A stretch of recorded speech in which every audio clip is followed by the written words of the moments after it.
I really wish there was a way to phase that out a little easier. Hey, everybody. It's Gold inside. How you guys doing out there?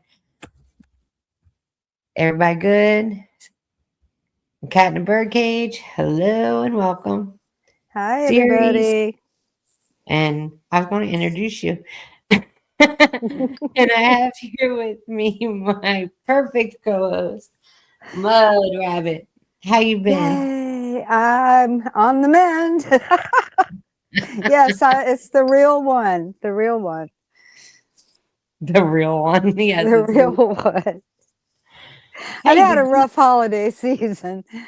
Yeah, you did. Yeah, Yeah, you most definitely did. So, damn.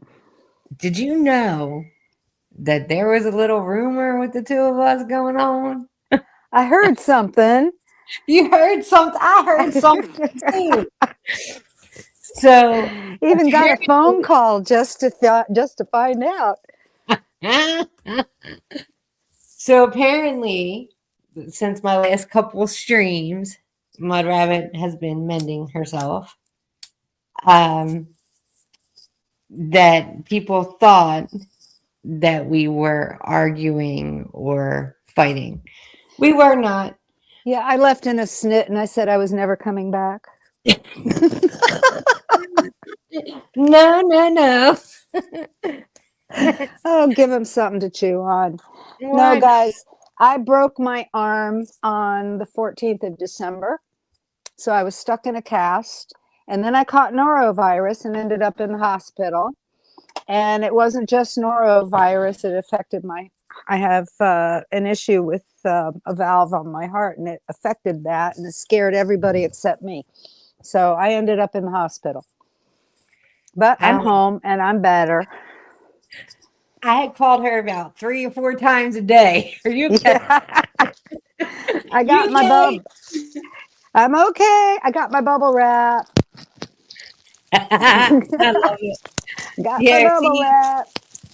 we forgot to bubble wrap Mud Rabbit during the holiday season. I don't think that would have kept the norovirus away. Maybe. I don't know, Anybody doctor. got any extra? We're gonna put you in a bubble. Remember Yeah, bubble glue? right. One of those big hamster balls. Oh, No, we got some. norovirus is highly contagious, and it's tourist season here. And they even told me at the hospital that, I would just have to wait for a bed because they were all full up. All the tourists were down, and they all had norovirus. Look Filled who's up the hospital. backstage. We have Lost. Geo, come on up. Hey, Lost. Can you Great. hear him? Hey, what's Hey, up, Sai? What's up, Mud? hey, how you Hey, doing? I'm doing great. How are you guys? I'm we're better. doing good. Yeah, I'm glad you're better, Mud Rabbit. I was listening. Oh, thank you. Yeah, we Yeah, have to get I had to go into the hospital a while. It's the only way I get a vacation around here.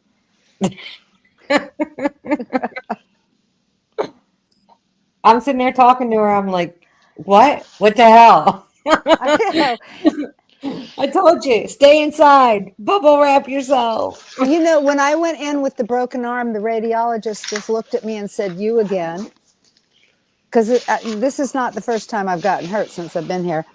And then I went in with the norovirus, and I saw her in the near the lobby at the desk as I was leaving, and she gave me the weirdest look. She says, "What are you doing in here for now?" So yeah, it's been an adventure. Oh, we have Nut House, the one, the only, the peanut in the chat. Hey, Nut, you want to come up? I'm going to put a link in the chat if you want to come up and say hi. For those of you who are not familiar with Peanut and I, go back many, many, many years. And his channel is the Nut House. And I do have to post your link. And there they play games. They do. Well, I include myself on that too. So I'm on his panel. We do plays. He writes really good plays that are kind of funny. Well, they're all funny. And very creative person. Go check him out. Hey, What's Golden up? Sai, how you doing? I'm doing good. How you doing, Nut? Doing good. Well, don't stop there. Keep those compliments flowing. This ego's Oh not going my to build itself, you know. God. What do you got planned for Saturday? What do you got planned for Saturday? I will be there. Oh, okay, cool. It's going to be the dating game. Going to do the dating Oh, game. Got a Valentine's skit to do. And I figure people could write in, tell me their stories of romance and whatnot. that sounds cool. Are I you know, going to right? have me play the gosh darn it? Exactly. Ah, he always comes up with the best parts. I'm either poison ivy or what was that? The Sandy, what? What was that? Oh, Sandy? Sandy Cheeks. So, bing, bong, bing. You know, like she's all Right. talking like she's a hillbilly. I'm She's trying to all, read it. I'm like, ding dong darn it. Hey, I speak that language. she's all like, well, dad, darn it, if I ain't just a button on a bunny rabbit's nose or something, you know, talking like that. Give my boomstick, Paul. We's gonna have ourselves a shotgun wedding. What time are you starting on Saturday? Starting at 7 p.m. Are you gonna be there, Golden Sai? That's 7 p.m. Pacific, right? That's 10 Eastern. Yeah. Oh, 10 Eastern. Sorry, 10 Eastern. Well, you're the Yeah, night 10 owl. Eastern. Yeah. Yes, I Yeah, am. I'm the night owl. I'll be there. Okay, cool. You did Right on. Family Feud the last 2 weeks. I'm sorry I missed last week. I had to do stuff. I was busy. Oh, that's all right. I'm at work right now, but I got like 10 more minutes. What that's why I made sure I took my break right when I knew you were going to go live, so I could drop in and say hello to you. Oh, well, thank you. Well, thank you Hello, for thanking me hello. for thanking you. I want to thank you for thanking me for thanking me. Oh, I thank you for thanking me for thanking Mud Rabbit for thanking Lost Geo for thanking everybody in the chat, including Kat. Thank And you. I want to thank you both. We want to thank you for thanking me for thanking Golden Side for thanking Lost Geo for thanking Kat and everyone else in the chat for thanking you, Mud Rabbit. Well, you're welcome. Well, you're welcome for acting. No, I can't do it. I want to thank you. Nah, I'm just joking. I want to thank you. So I want. I'm glad your break time to come on. I really am. Thank you for your time. Oh, well, thank you for thanking me for thanking you. Can you post your link in the chat? I already did it. Oh, you thanks, are? Mud Rabbit. Isn't she the best moderator? Absolutely. Fast. Yeah, she is. She can And I drop got the one link. leg tied behind me tonight. Sounds fun. We have Well, my to lucky feet are out of commission. bubble wrap Mud Rabbit. I have the bubble wrap right here. Can you hear it? Oh, shoot. It's cheap bubble wrap. Not like the good stuff. Not like I the looked good- for the good stuff today, but they were out. She's gonna be like the boy in the bubble. Remember that? Yeah, right. movie? I need a giant hamster ball. Right? So That it sounds like sounds- fun, actually. Yeah. A giant hamster ball? I'm down. Like Idea. rolling down a hill or something. You're giving him ideas. No. You know what? That might not be a good thing for me. I got an idea for my next skit, like for next weekend. You ready for this? Go ahead.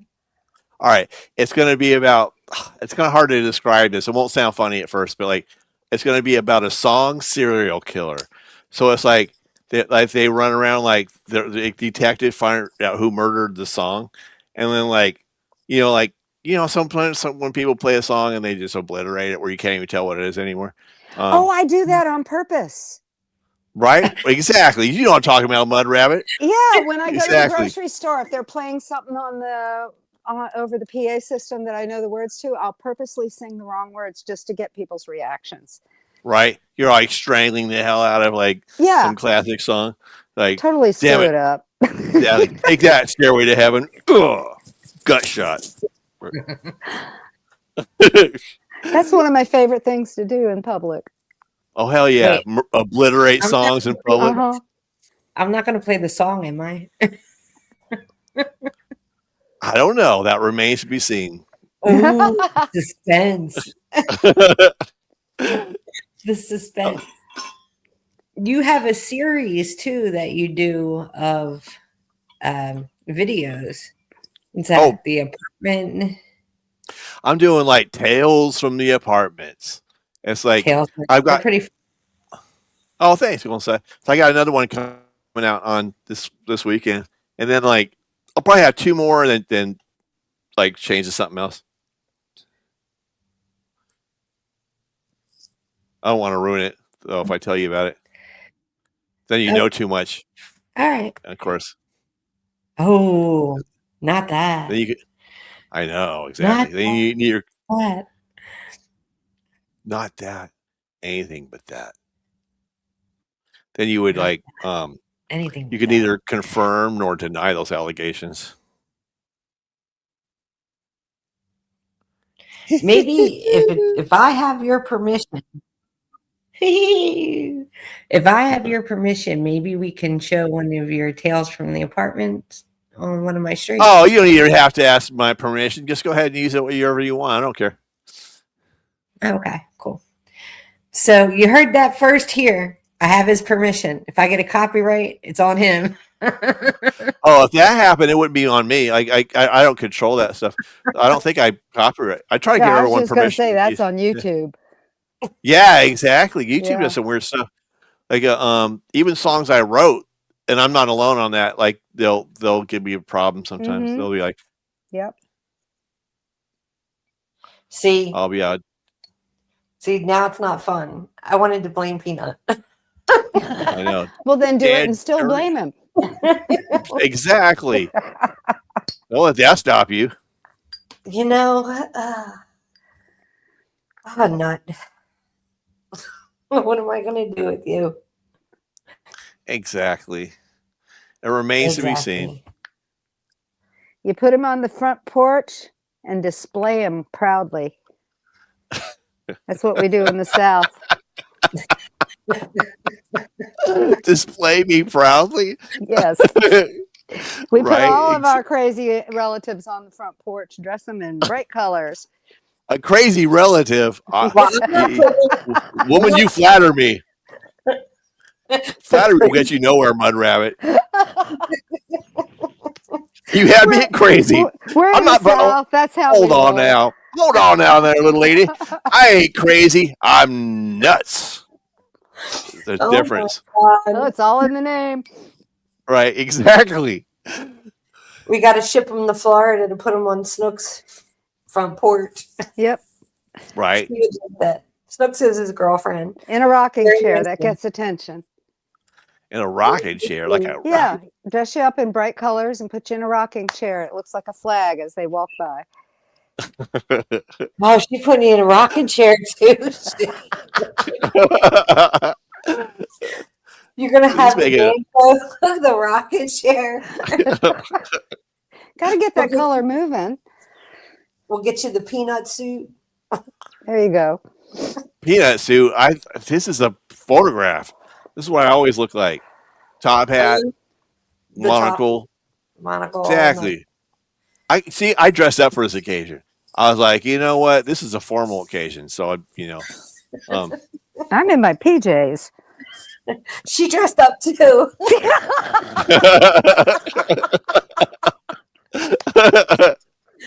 Exactly. Put on your Sunday's finest. I wore the ones without the holes. There you go. No, wait. It's not a holy day. Or it's not a holy day. So if you got pajamas on, are they the kind that have little buttons in the back? No. You know what I'm talking about? They're not. No. You know how, they're not even real pajamas. It's just a super long T-shirt and leggings. Are you sure it's not like the kind like on A Christmas Story? It's the pink rabbit one. No, Not like that. This is some friends of mine back in the day when we were all just getting on the internet on Merc. We formed a group called Sisterhood of the Holy Pants. HOLEY. Because we'd all be sitting there in our yoga pants with the holes in the knees. Right, exactly. You You guys had a very strict dress code. Yeah, right. very, very strict. Well, it was called the Sisterhood of the Holy Pants. Well, that makes sense. Yeah. It's an appropriate name. Appropriate. Appropriate. Inappropriate. I'm always appropriate, right? Not completely. So are you, right? That's not I fun. can neither confirm nor deny those allegations, Golden That's Sky. not fun. I know, exactly. Go ahead, you're going to say something? I just read what Cat said. What did he say?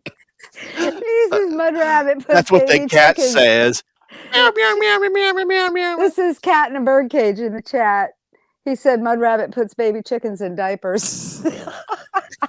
I could see that actually. I could actually. No, see I put the grown chicken in diapers, the house hen, because I don't want her pooping on the floor. We all got quiet on that one. I know, I was trying to picture that in my mind. Yeah, one of my chickens is a house hen. That's what they call one that thinks she's one of the cats. And she comes in through the cat door and she goes to the chow bowl in the kitchen and she'll pick at the cat chow and she'll drink a little from their water and she'll go back out the cat door. And the other three will be standing out there wondering where the hell she went. To them, it's a magic wall because she just disappears through it. But when she comes in at night, she won't sleep in the coop. So I have a big box for her in the utility room with a towel over it. And she goes in there and sleeps at night. And then she wakes up in the morning and goes back outside. Right on. On that note, though, I must bid you all a fond adieu. Bye, Golden Sky. My break's over. It was nice meeting you. For coming. Yeah. Till 6, like you said, what? Golden Sky? I said hi. Okay, I will do. Yeah, Mud Rabbit, we met before. It's our second time meeting. But when did we meet before? In a galaxy very far away. Oh, far away. In another time. Yeah, no, it was actually on the show, Mud Rabbit. Oh, okay. But nice to meet you two regardless. And Lost Geo, have a great day. See you, Cat. And then my work here's done. Come back. Sure. So I didn't get to say, how are you, Lost Geo? I'm doing good. I'm chilling. I've been good. Good. Just getting over last weekend's Super Bowl halftime show. I don't think I'm over it yet. And you understood every single word, didn't you? Oh yeah. Oh God, that was terrible. I loved it. I knew every Bad Bunny song that he performed. Yeah, but it offended a lot of people. Yeah. I went over and watched the Kid Rock. That's more my speed.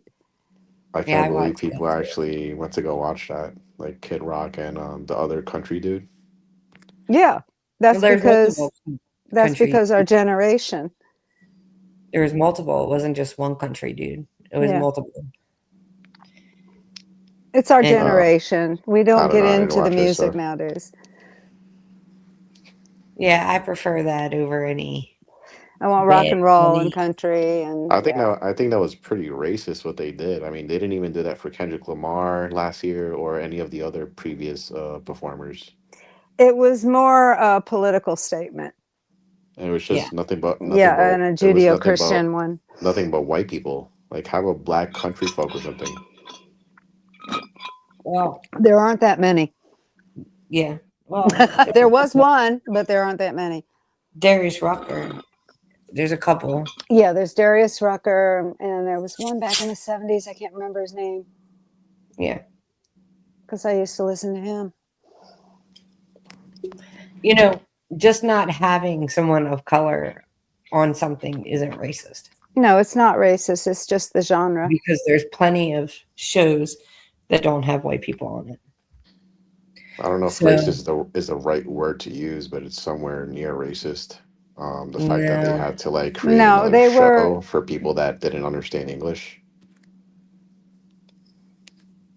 So racist is like refusing to put somebody of color.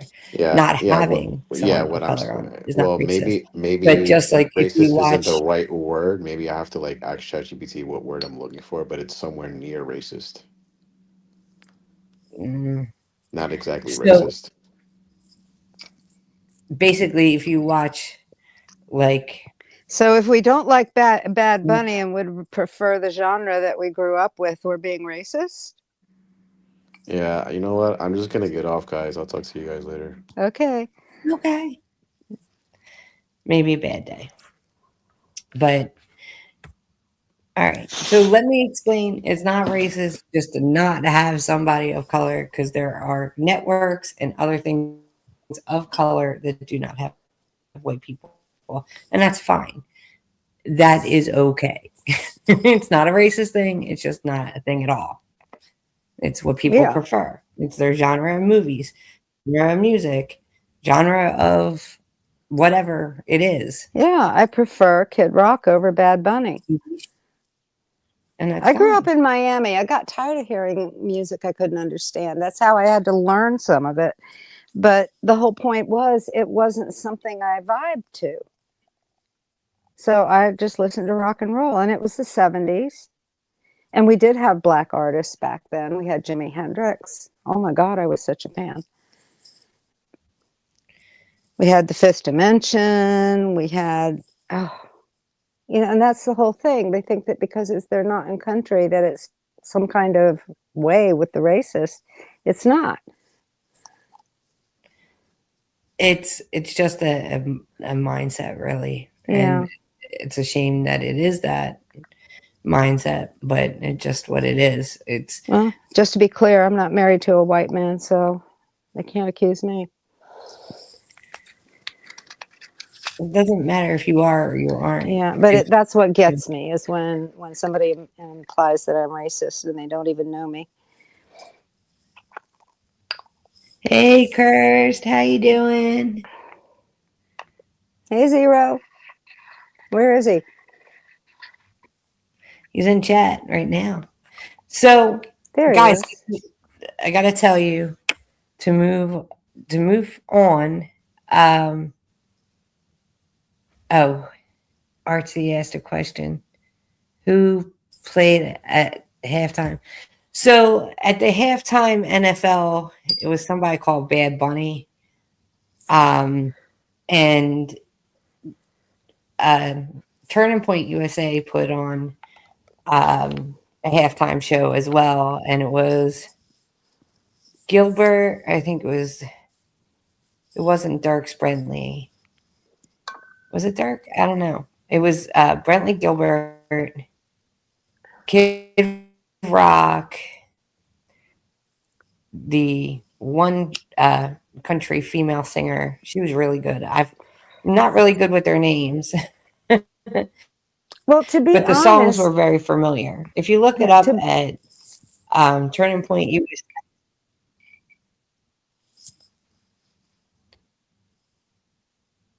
did we lose your sound? What? Go ahead. No, I was going to No, say, I'm to here. be Can you hear me? honest, yeah, I can hear you. To be honest, I didn't Okay. even hear of Bad Bunny until about, what, a month ago? I didn't know who he was from Adam. So then when I went and checked out his music, it just didn't appeal to me. That's fine. There are people that don't listen to country either. So Yeah, it's not that's their okay cup of too. tea. Yeah.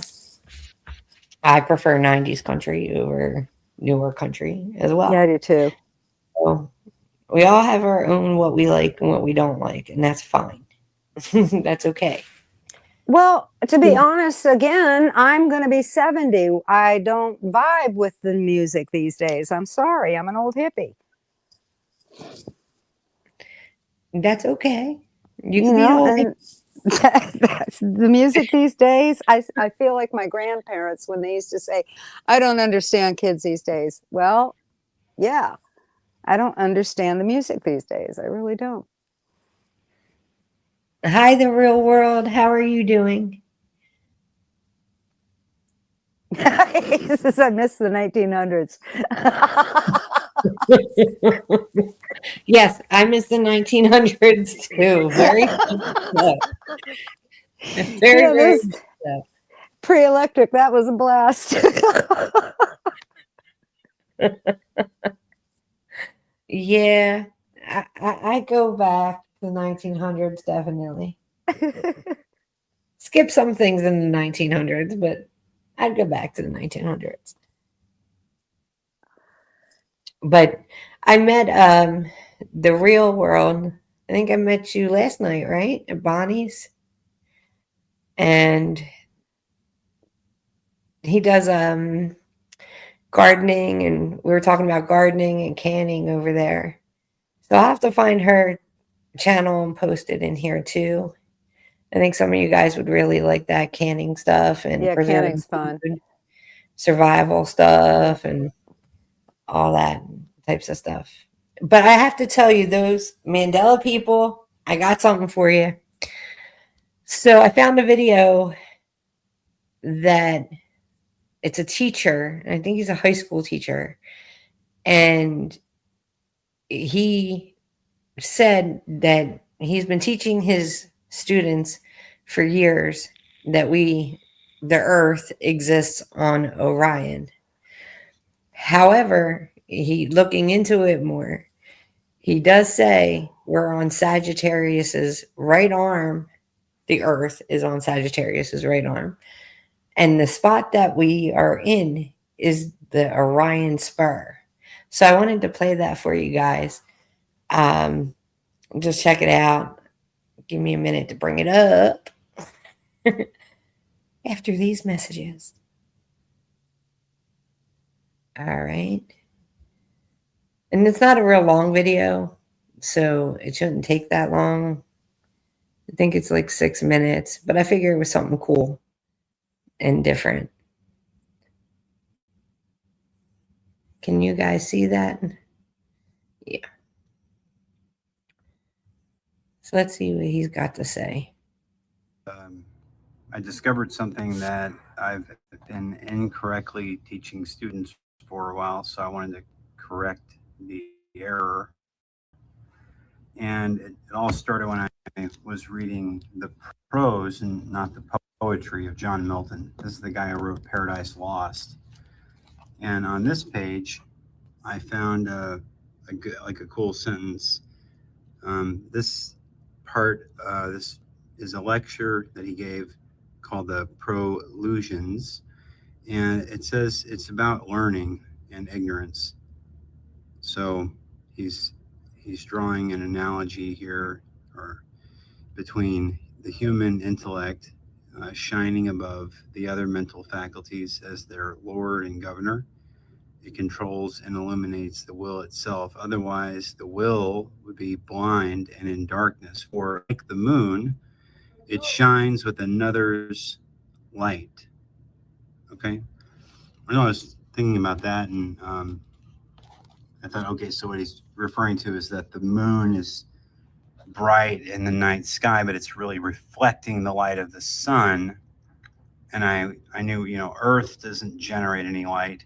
I thought Jupiter might, but Jupiter generates radio waves. It doesn't generate visible light spectrum light.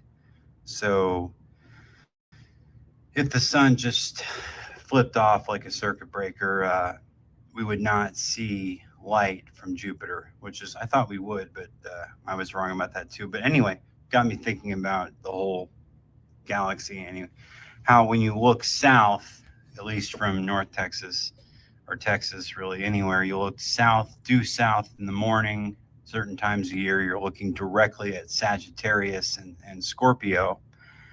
And I knew that meant it's a very dense area and seems to be the most dense area of the sky. And then from that jets directly above your head the Milky Way.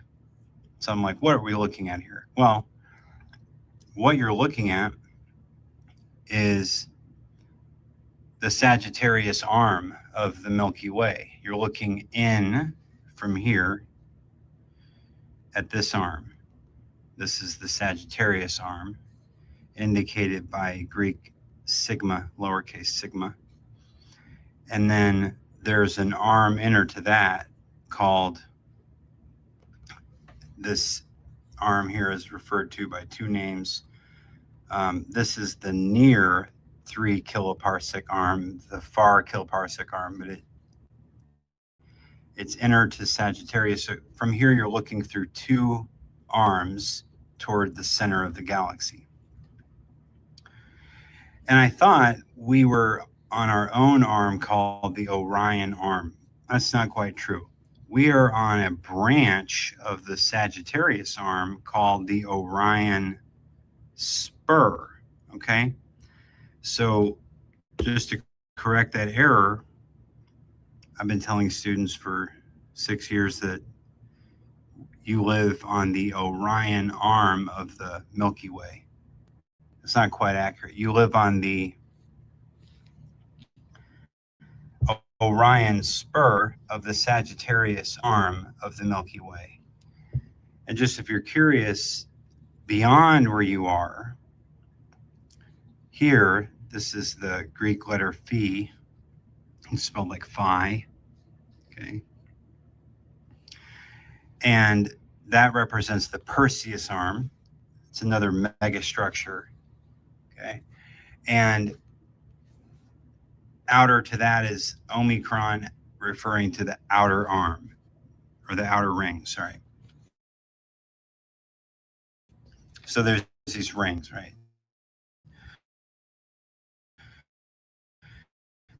There's actually another ring right here, faint, for 5 arms if you count the Norma arm, or the Norma ring, rather. I keep saying arm. These are like rings, right?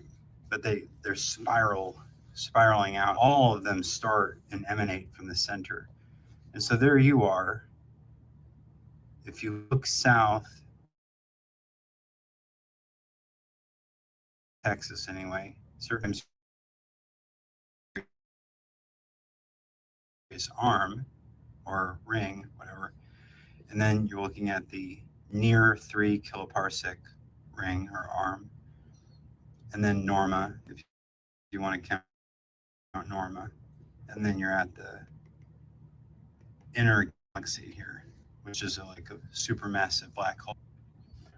And that is the scale structure of the Milky Way. And I was curious how we knew that. And it was gathered from the NASA Spitzer telescope. And all the data from this video comes from an article on astronomy.com called How We Learn the Shape of the Milky Way, written by Raymond Shubinsky on February 9th, 2022. Give credit where credit's due. All right, so John Milton and the Milky Way. So next time you go outside, just remember you're sitting on a spur of the spur called the Orion spur, its arm or ring of the Milky Way spiral galaxy. Have a nice day.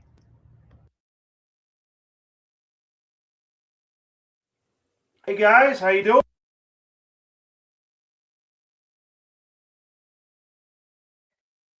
So I think that was pretty interesting because most of the Mandela affected people, they actually say numerous times that they're from Sagittarius.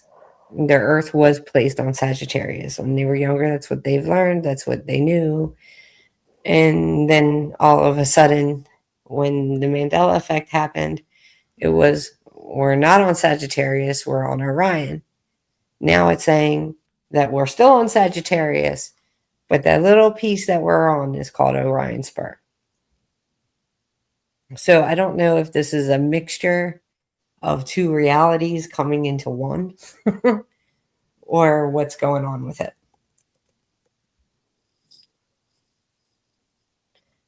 But I thought it'd be very interesting anyway to know. I think we're kind of fluxing right now. But then I'm the weirdo, I'm the space cadet. I try to explain it to people, but I think we're just kind of in flux. Go back and forth.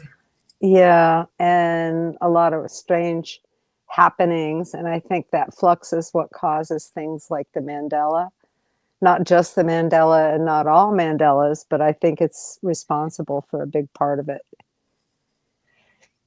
I do too. I think it is responsible for a lot of the Mandela effect as well. Mhm. But I think, all right, hold on. I'm reading the real, let's see. He says, I'm also finding several AI conferences that are scheduled to begin on the Yeah. 17th. And we just had that solar flash. Yeah. And the Schumann went nuts right before that.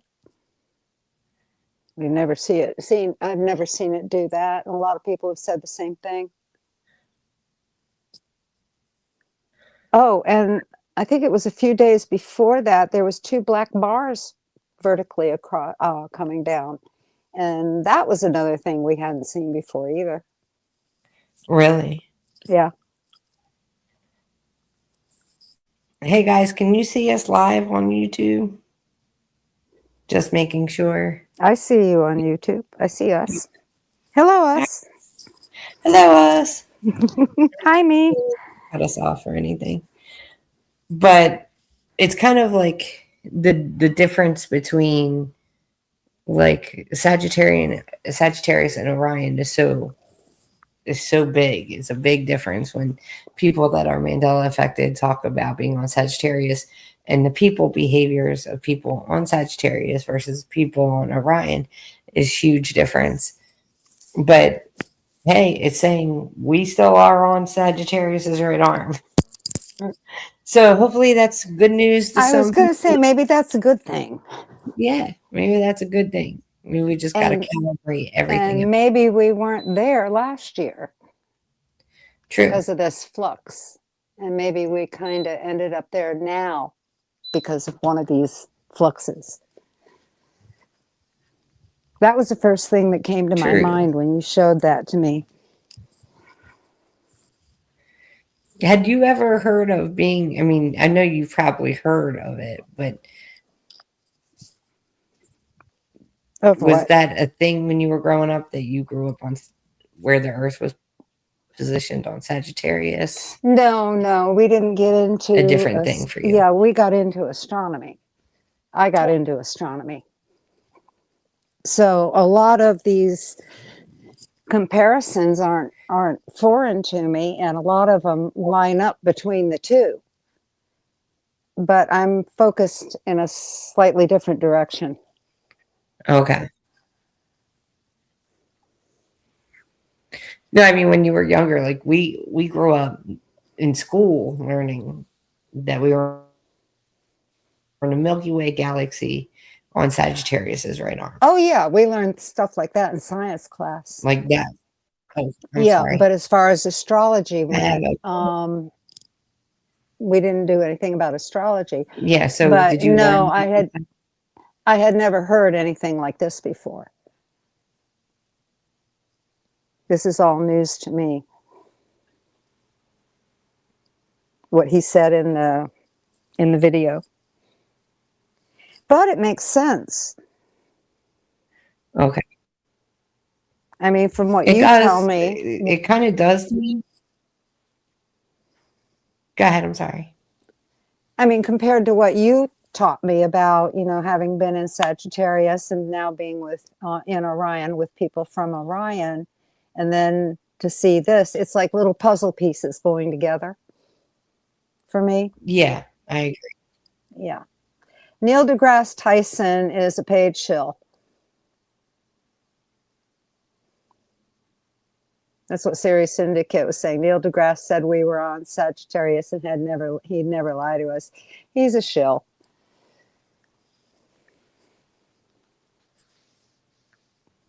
He did actually agree that we were on Sagittarius. Though. Yeah, but I don't trust him as far as I can throw him, because when it comes to the nitty gritty and real truth, he's part of the system. He's part of the academics, and in those kind of academics, the minute you step out of what's accepted, you're not, they don't like you anymore. Well, it's kind Same of thing what with happened. evolution. Same thing with geology, all the sciences. If you step off the path, they get rid of you. You don't get your papers published. Nobody listens to you. You don't get teaching jobs, yada, yada. Mm-hmm. Same thing in politics, same thing in everything. So, Hi, I also studio. have in the studios here. Hi, in the studio. How you doing, Michael? How's it being a grandpa? You became a grandpa 2 weeks ago, I think it was, Oh, right? congratulations. How's the baby? Hopefully you enjoying it and get down to see the baby sometime. Yeah, he was very excited Nice. about being grandpa. Kitty cat wax here. It's the first one. First one usually. That's the most exciting. It is the new one. Not that the rest don't count. That's not what I'm saying. No, they don't. And the first has to be the best, because that's the one you make all your mistakes with. Yes. They suffer all the mistakes you make. The rest of the kids have it easy. Hey. See, I can't say anything. I'm the baby of the family. So. See, they were well healed by the time you arrived. Youngins. I'm the young one. I'm the oldest. I have the scars.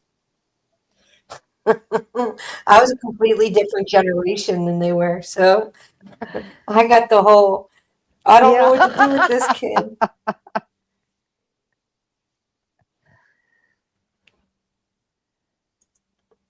Hey, I pinned the link. If anybody wants to come up and chat, it is open. Zero, what's up? He's upset about something. I did it as fast as I could, Cursed. I just bring down the mood anyway, so I'm just up here to bring some balance to the force of estrogen and testosterone in the building. That's all I'm doing. I'm balancing the force. I don't need balance right now. No, you do need balance, because we're already bubble wrapping you. You need some balance. There's already 5 layers of bubble wrap on her anyway. Lord, I know. I don't know what else to do. I told her to stay inside. I did stay inside, and then I got norovirus. You know what that is, don't you? Norovirus is a foodborne illness, and you can't control it by washing your hands. It's that strong. Oh well. Hey, kitty catty whack. How are you doing, hon? I haven't seen you for a while. Doing good. Everything okay? But yeah, I've done everything. I've told her, sit down, stay in bed, stay inside, don't go out, don't move. I can't sit still for more than 15 minutes. Calling her every 3 minutes. Okay? You know how you get Mud Rabbit to stop moving? You hand her more than a single document that's more than 10 pages long. Yeah. That's important to read. That's how you get Mud Rabbit to stop moving. It has to be more than 2 documents, and it has to be more than 10 pages a piece. Then Mud Rabbit will stop moving and read every page. Give me a rabbit hole. That'll do it. I'll grab my knitting needles and I'll sit there and make something while I'm reading it. Well, Cursed, yeah, where were you with those documents and shit? I could have sent them to her. Yeah. It's your fault. No, we're kidding. Well, the actual problem is that she's read everything that I have read. We've just came to similarly different conclusions about the outcomes because of our pre-rendered biases. I Yeah, think that's the we proper corporate way to state that, right, Mud? In short, we all have our filters. Hey, Harloha, how are you? Hope Hawaii's. We could use some Hawaii weather. We actually had good weather up here. I can't complain. Oh, it's nice We were in the today. 60s and 70s. Yeah, I actually got out in the It was yard. beautiful today.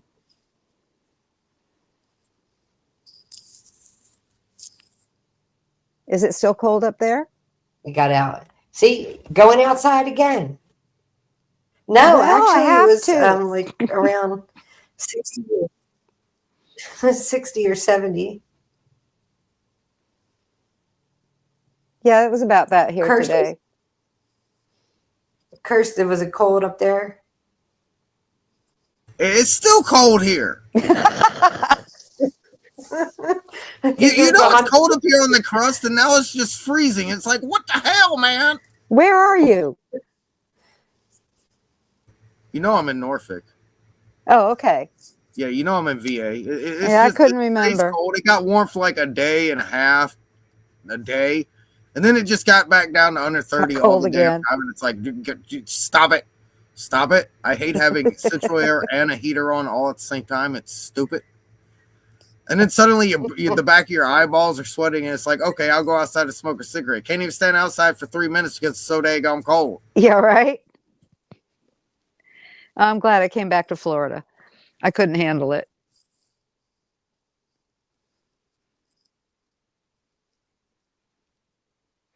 We were up in the 70s. We were like 60s, 70s here. And then now it's plummeted down to like the 40s or 30s, one or the other. Yeah, I don't know what we are right now. We go through every season in one day. Yeah, that's what they say about North Carolina. Yeah, you go through all 4 seasons in a day. Well, whenever it's not fucking ice cold winter around here, every 10 minutes the weather changes. Just wait 10 minutes, the weather will be different. But it's just ice crack fucking cold right now. And for us, it's hot all the time until we get something like we just got.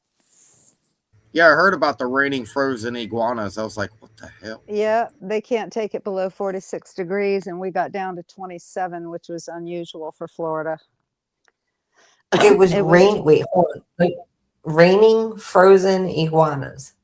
Yeah, iguanas can't handle the cold below 46 degrees. They go dormant. And what happens is down in Hollywood, where I moved up here from, when it gets below 46 degrees, they start falling out of the trees. You'll be driving along and they'll just go plop, plop, plop as you're going. That's crazy. Yeah. It's the best time for the iguana hunters to catch them or get them because it doesn't always kill them. What happens is they'll fall into a pond and drown because they're stiff, or they'll fall on the road, which is more than likely, and the cars will get them, or a dog will get them. But it's okay because we're trying to eradicate them. They are an invasive species. And when I had them as a pet, mine went to a zoo. I didn't turn them loose like most dum-dums. All right, Size. So when's the next time you're going to tell me the future about the week coming up? I'm going to do an astrology. I don't actually, probably in the next week.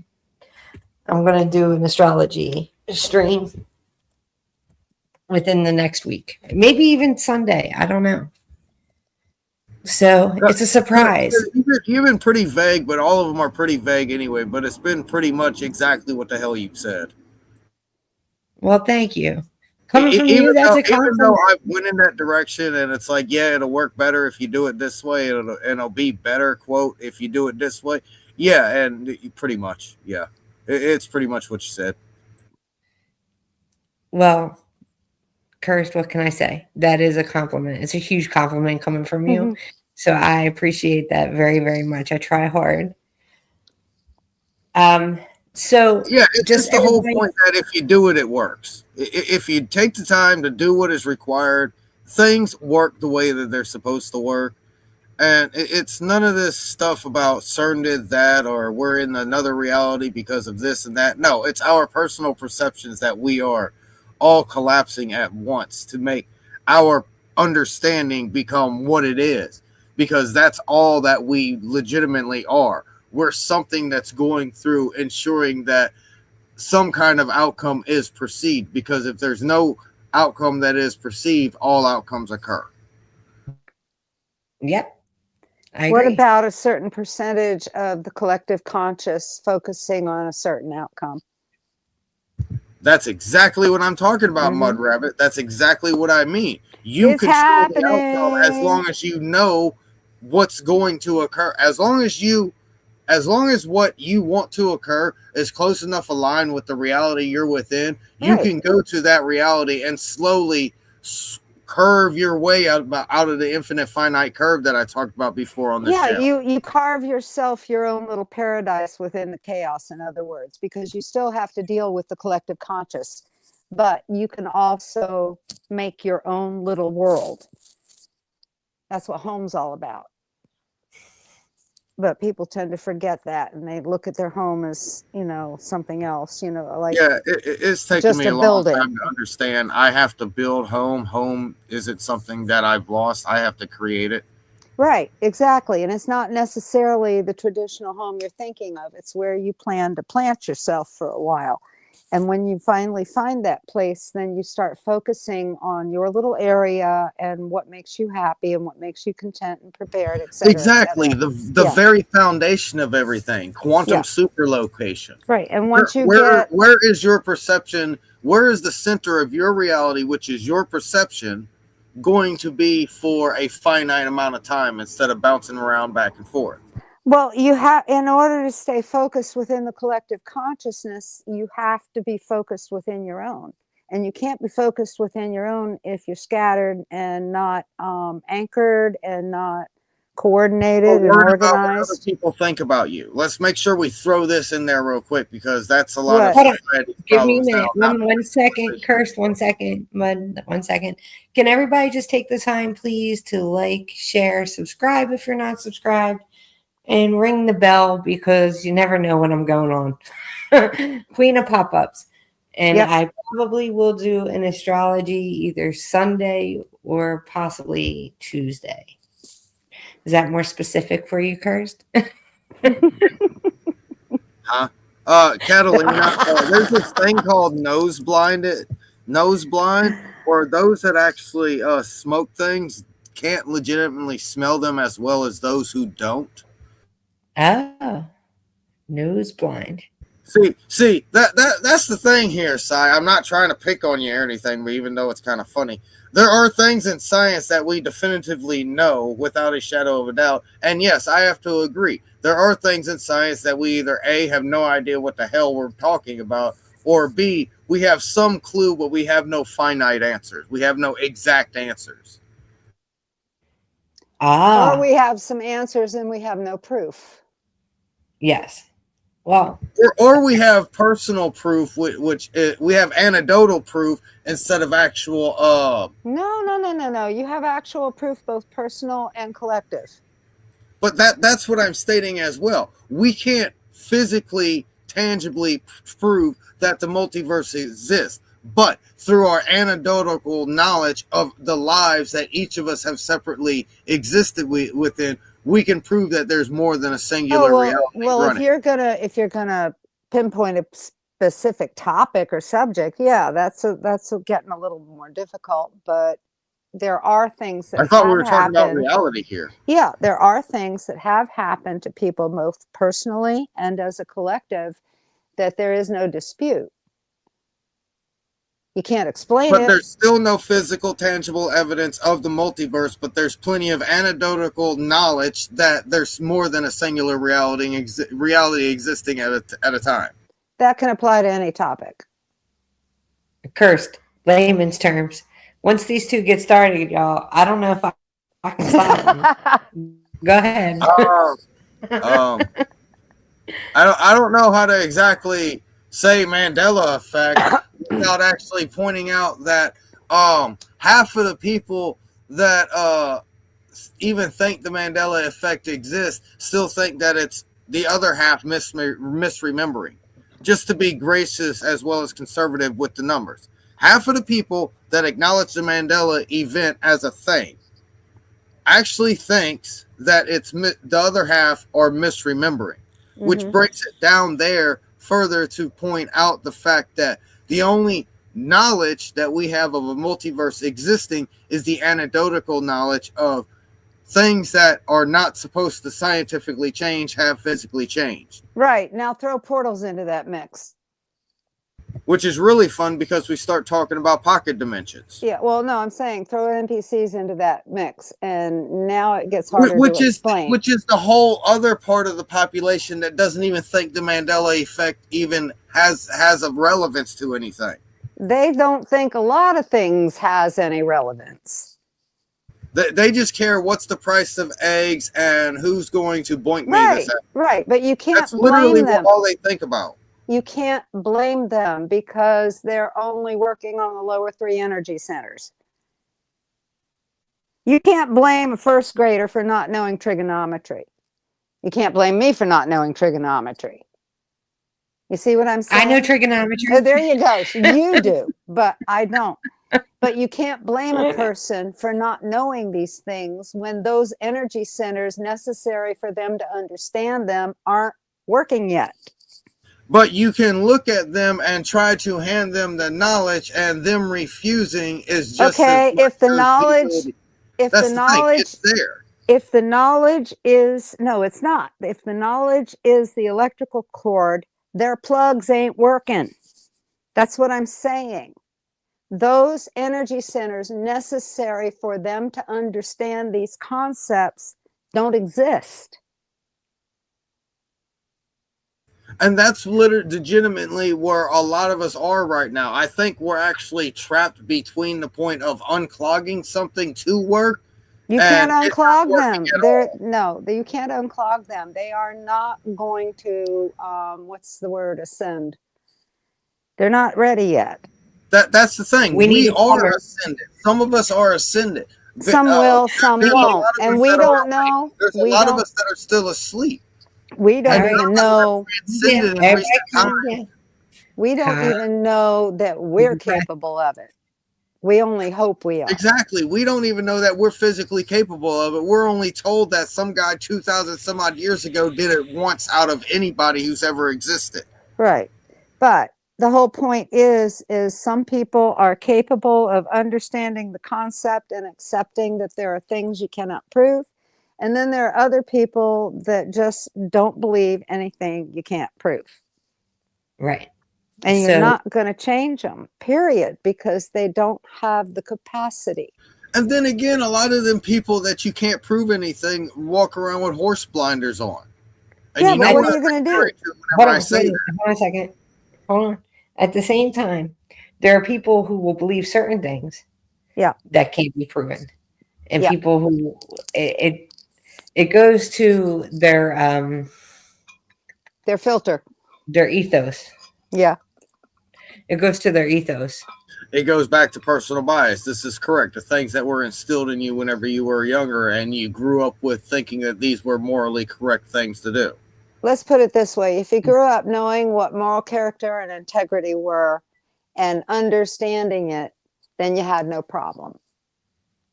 Right. But consider you've got people that are born in the world that don't have the capacity to understand that. Born to people who don't have the capacity to understand that. And that's what we're seeing right now. But at the same time, the part where I say babies having babies having babies. Right. At the same time, like, I see plenty of the supernatural. I see a lot of the supernatural. But if you come to talk to me about aliens, I'm not into it. Do I think they don't exist? No, I think they do exist. but I'm just not into it. It's not my subject. I think we're a zoo. Honestly, what do we think? What do our personal bias say about monkeys? That's legitimately what their personal bias would actually state about us. Calm it down. And I don't mean that to make that sound like some kind of evolutionary standpoint. I'm just stating, look at the difference between genetics between us and monkeys. Yeah, now, but we're not evolved. We're not genetically different than us. We're not evolved from monkeys. There's a lot of animals in the world that just have a couple of things off from another animal that's totally different. Or I one that's very understand that similar. a mice's brain is closer to us than a monkey is, Mud Rabbit. Right. I understand this. No, but I'm just our stating brain.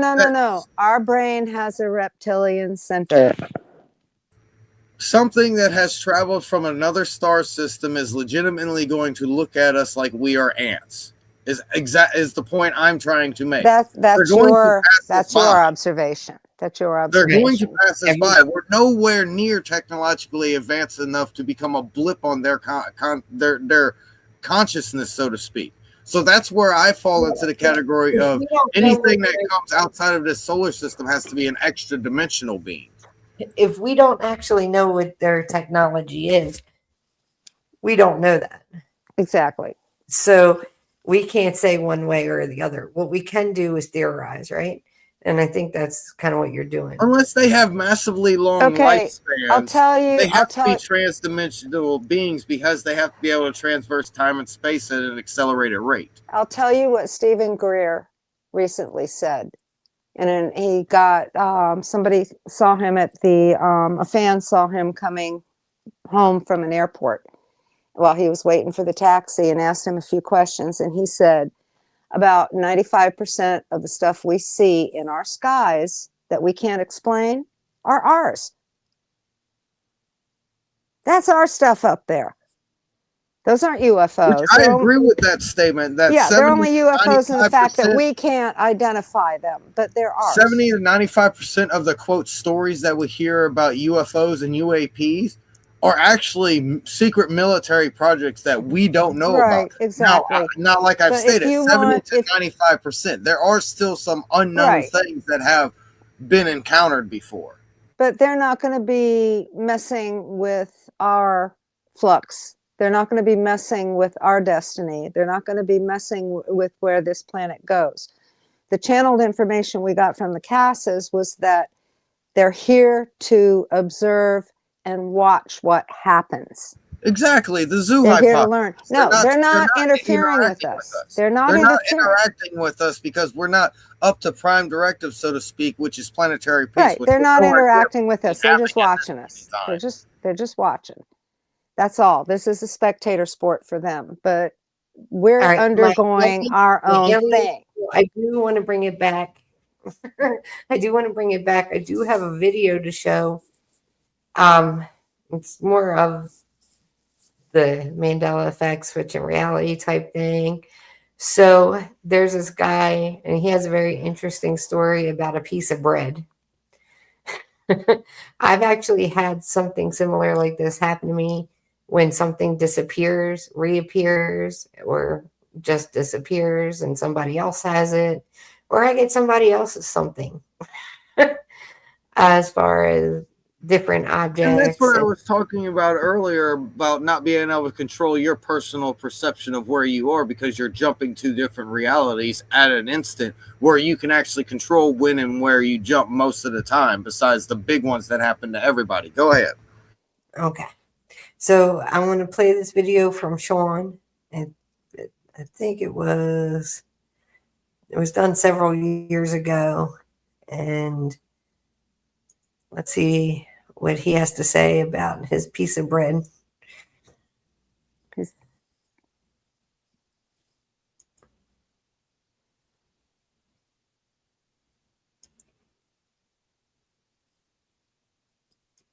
Little personal Mandela effect matrix glitch example. All right, so I'm at my work, I'm at my job, mental health counselor job, right? So I'm in my office and I have a Tupperware container. If you're very young, like very young meaning like under 30, holy shit, Sean's old, huh? He's saying under 30 is young. Anyway, if you're young, you might not freaking know what Tupperware is, and I feel bad if you don't know what Tupperware is. You're missing the boat. Look it up online. Google it. Anyway, so I have bread in a Tupperware container. Sandwiches, right? I have lunch meat and cheese already at work in the fridge. I brought the bread in a Tupperware container.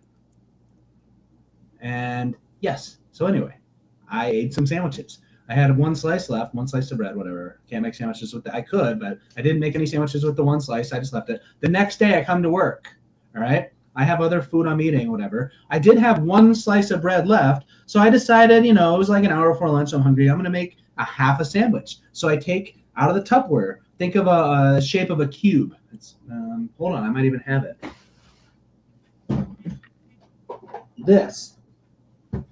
I had a freaking piece of bread, one piece of bread in this, one left. So I made a half a sandwich. Wanted to make a whole sandwich, only had one piece, made a half a sandwich, took the bread out, made my sandwich and I have a sandwich and ate it. Put the empty container in my backpack so I could bring it home after work. At the end of the day, I'm getting ready to go, like get my stuff all, wrapped up so I can go. And I look in my bag to like put something in there, and I notice there's one piece of bread in here. What the fuck? One piece of bread in here. Dude, it was not in there. I did not have a brain fart. I did not make a. It is human. It's certainly within the law. With mathematically, of course, it's possible to make a mistake. Absolutely, no freaking way, man. It was empty. I wanted a sandwich. I only had one piece of bread. I took it out, had my half a sandwich, put the empty Tupperware. I have better than 20/20 vision, mind you. Put the Tupperware away. And then the bread's back. Yes, a coworker could have fucked with me and put a piece of bread in there. Really? Like, what? Yeah, there's a theoretical chance that's what happened. Dude, that's just, and if this was like 10 years ago, I think I would be coming across as a foolish, naive dumbass. But no, I've had way too many funky experiences with reality shifts. That's just the latest example. So in case you were interested, I wanted to share. All right, you be good. And my basic answer to that is there was more realities that he didn't have the half a sandwich than there was realities that he did have the half a sandwich, because he just took the bread container back to his house and there was a piece of bread in there that he was going to fill up, is my simple answer to what I can state here, as well as the point of personal reality shifts happen within your finite area of comprehension, and the big ones where everybody notices or a community of people notice, so to speak, is more of something outside of each one of us individually in our perceptual infinity.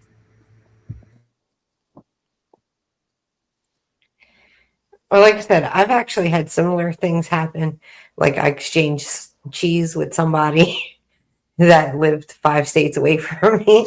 So the cheese incident was big because my husband was like, "Why do we have pepper jack cheese? I don't like it." And I was like, "I didn't buy pepper jack." So it was for me, it's the reason why I don't agree with the written down things, because I've seen printed receipts and other things that have been actual paperwork that have changed in front of me, which is why I don't agree with the writing things down, because it shifts to the reality that you are within. Yeah, I told you about last week, or was it last week? I think it was last week or 2 weeks ago. I told you about the photo changed that I had sent you and some other people of the Bible changes, and that whole photo changed. Like it was just a picture I took on my phone. It's like it wasn't doctored in any way, and I couldn't really doctor it. It was like words out of the Bible. Like it was a picture of the Bible. Not that you or I know how to do that anyhow. Yeah, I don't know. I wouldn't mind learning how to do that, but I don't know how to do that. I'm not a tech savvy person, but I try my hardest with these streams, and that's about all I know how to do. You're doing fine, dear. That's all I know how to do. You're doing really good. But, it's kind of like there's no way that the words could have been altered. Just like with that guy, there's no way just a piece of bread just poof, materializes. Yeah, and those are the personal experiences that we all have. We've all had different weird stuff happen that we can't explain, that when we try to tell other people, they just give us that blank look.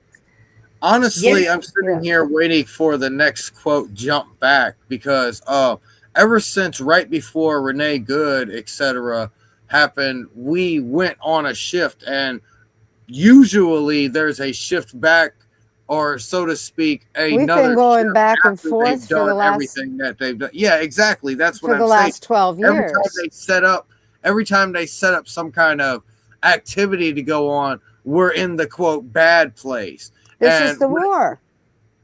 that's This is why the war. that's why I'm always saying, whenever people say World War III, I look at them and say, no, No, honey, no, this no, is no, World no. War V. There's a war above us, and I'm not talking about the spectators that came here to watch us. There's a war above us that supersedes all of us, and whatever happens in that, there is And now we're stuff talking that about happens. picking sides in a war older than creation, and you know my Yes, standpoint on that. and what I'm saying is, I'm like, why are we forced to pick a side in something we're that's not older than even well, if our you let me existence? finish, I could explain. The energy that generates filters down to us. You see what I'm saying? It filters down to us. And this is a war for our minds. This is not a kinetic war. This is a war for our minds. And the powers that be are taking advantage of it. As above, so below. Exactly. This is even above the spectators that are hanging about watching what's going on this third rock from the sun. This is something big. And they're having a fight over us. And every time something happens or something gives, it happens down here. And it also happens right down to the planet itself. People get sick, people get confused, add a bunch of NPCs to the mix, and you've got chaos.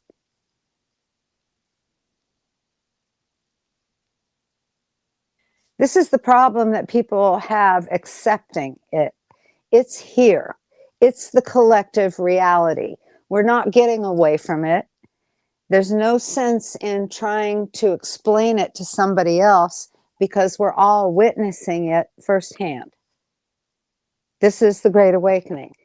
They're going to have, whether they listen to it, the funny thing is they keep, the latest meme is, get a friend who's a conspiracy theorist, because they're batting 1,000 right now. So these people, there are some people. What the hell are you talking about? We've been batting 1,000 for 9 years. Right, but the whole point is the normies don't realize that, and they're just waking up to that. And now if they don't start listening to the stuff and the logic that's going around, then they're going to get the red pill up the butt. This is coming, whether you like it or not. And you can either be accepting of what's going to happen, or you can get it up the butt. I'm sorry. That's the red pill is going to become a suppository. Yeah, it's going to become a suppository because they won't take the red pill. All right. We're not saying that's going to happen. We're not suggesting anything like that. So that's just the metaphor. I'll be your age whenever all that goes down. That's the metaphor. Generation Beta and Generation Cetra are just going to have a ball with all this. Trust me. Trust me. The thing we're I already see on the side where we're screwed, Bud Rabbit. Okay, and we both know we're not screwed. That if you believe that, that's what's going to happen to you. You see what I'm saying? Yeah. That's your individual reality. That's the path you're making for yourself. You're making the spell, you're saying it out loud. Yes. So of course things are going to be screwed for you. Not for all of us. Does matter. It does matter. It does have its place. But you get what I just stated. I'm going to be y'all's age. Y'all ain't going to be around here anymore. And Generation Beta and Cetra are going to be living on their high. I don't agree. I'm sorry. I don't agree. I don't agree. You don't know if we're not going to be around anymore, because when the new world gets here, if it gets here in my lifetime, I don't have to die. I don't have to die at 70. I can live to 120 and die then. Yeah. And that's still taking the red pill up the anus. No, it's not. I've already accepted that this is what the Excuse me, that's possibility. being blue pilled. Excuse me, Why that's don't- being blue pilled because That's you're not blue inserting pilled. yourself into the ability to be Zero. quantum immortality Hold through a on, simulated hold on, program. hold on. Zero. Calm down. Zero. You know me, and you know the conversations we've had in the past, and you know damn well what I've told you, whether we like it or not. It's called Calm down. responsibility and consequences. All right. So let's watch another video. Positivity does matter. It And does you're- matter. And if you want to be negative about it, that's what's going to happen to you. It's not going to happen to me. But positivity and being positive about things definitely matter. You live longer. You definitely live longer. You stay healthier. Too. Laughing makes you live longer. Everything. Yep. Gives you wrinkles, but it's worth it.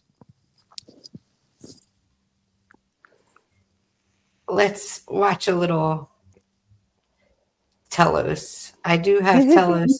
You guys tend to like Telos. I'm gonna go smoke a cigarette. He needs a smoke.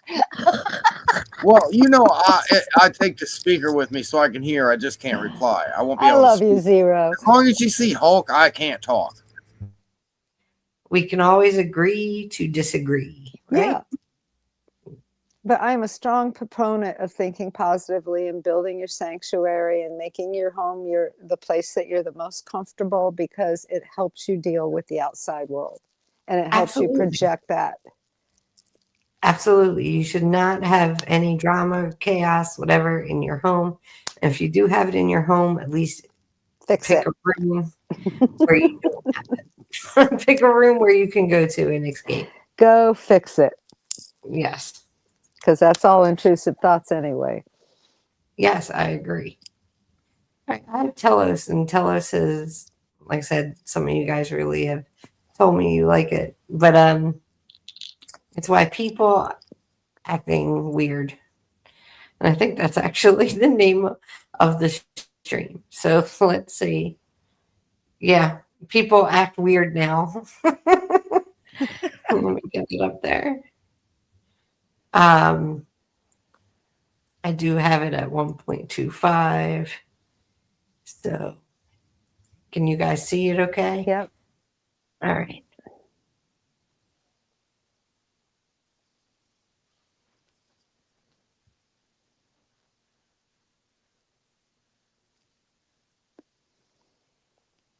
You've never felt more alone. You can message anyone, anytime. Yet fewer people feel safe to open up. You can post feelings to thousands, yet fewer hearts feel understood. You can binge inspiring content, yet empathy seems to be shrinking.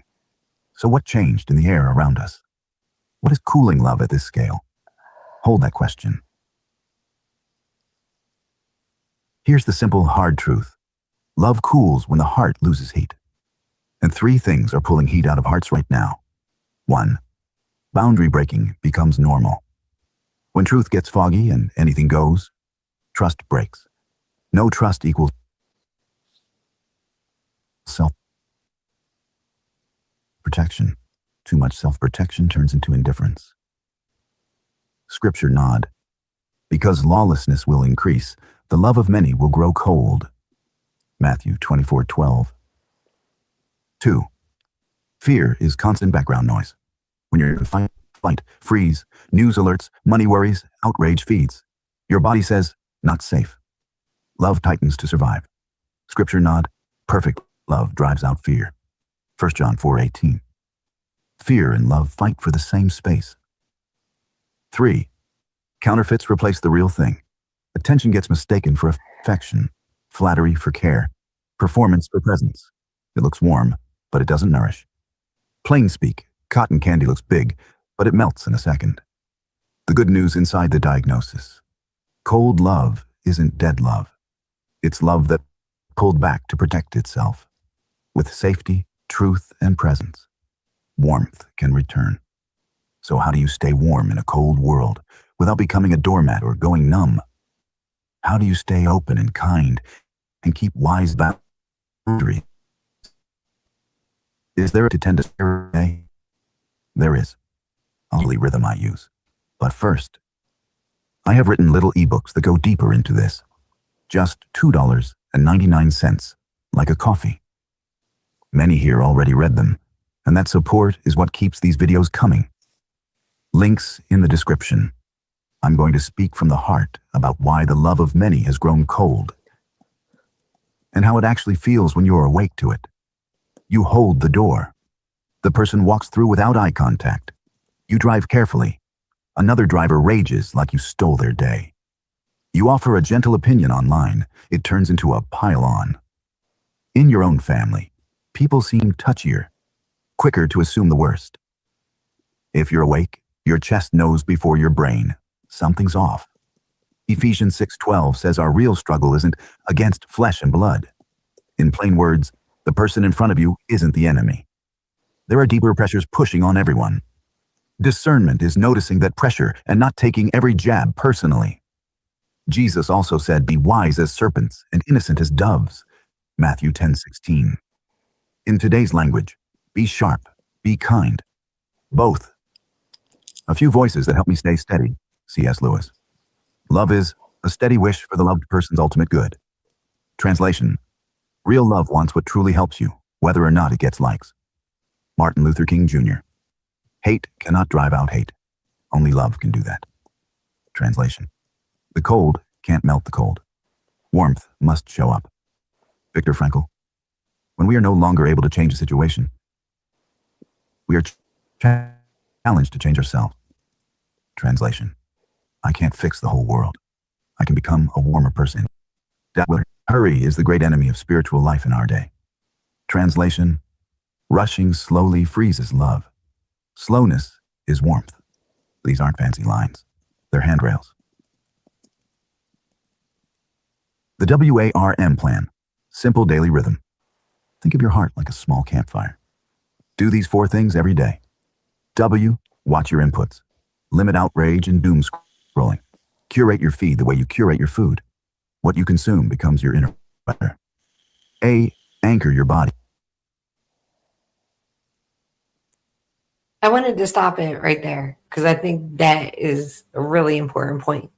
Stop the doom scrolling. Stop the doom and gloom. What you feed yourself is how you also interpret life. So you think more on a positive wavelength. You will feel better inside and produce more positive things in your life. It is not a manifest, guys, I don't believe in manifestation where you just think something and have zero action to it. There has to be an action for something to happen in one way or another. But what you feed yourself inside it determines your outlook on life. It determines your outlook on what you're going to do for that day, how you're going to get up, how you're going to go through and do the tasks of life, or even it feeds your innovation, your imagination. It feeds all different things. And also how you react to different people. If you are feeding yourself the doom and gloom, and I think we used to call it fear porn back in the day. So you feeding yourself that stuff. But feeding yourself hope porn does the same exact thing. It just over exasperates the sensation of what you receive from what you were consuming. Right, but it also affects on what you put out.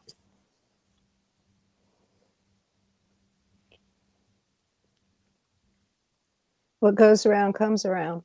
Right. So it affects what you put out as well. Mm-hmm. So it may be like, as you just called it, first, hope porn. But hope porn is better than fear porn. There's a difference between hope and faith. Yes. While also having faith. But you need hope as well. Hope is great, but faith is what works. Yes. And to some people, it's the same thing. And that's okay. How people perceive things is their own reality. perception is reality. And what if the whole lesson in the Bible of faith was having a positive thought? Because that's what faith generates. It generates positive thoughts, but it's couched in a word that confuses you. Right. It could be the language they used at the time. It could be part of the cover-up. But the whole point is you have to understand what is faith? And what does faith do for a person? It's not just blind belief. If you understand what it is it does for you in your life, you see how it changes things. That is true. A positive outcome. And that's hard to do sometimes in today's society. And when Oh, people, hell yeah. and you have so much on the internet, right? That's always pushing fear this and fear that. And it's the end of the world. And it's the little season and the doom and gloom. And you have the internet telling you how to think. So that's what's scary. So part of, and I'm not saying don't be prepared. So I'm not saying don't can the goods that you need to eat and learn how to grow and learn things. That's not what I'm not saying don't do that. Be more self-sufficient. Have an outlook on life that is positive at the same time. You can have that just in case, right? Just in case, maybe I want to know how to build something. Just in case, maybe I want to know how to garden. Just in case, maybe I want to know how to can. Maybe I want to know how to be more self-sufficient and get things done.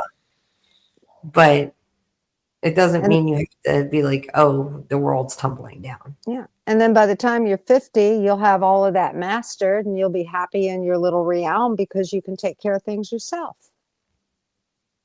But if you sit here and black pill yourself and doom and gloom it and say, oh, we're all screwed, then that's exactly where you're going to be when you're 50.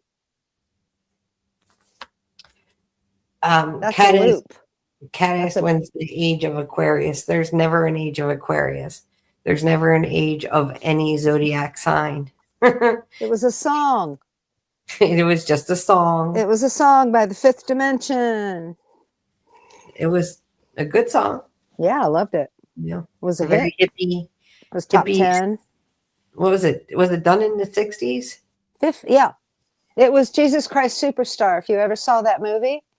Yeah, but I think it was early 70s, like 1970, 71. That was a long movie, but it was great. And the cast that played I saw the movie, but the cast that played it at Coconut Grove Playhouse came and ate in our restaurant. We had signed photographs on the wall.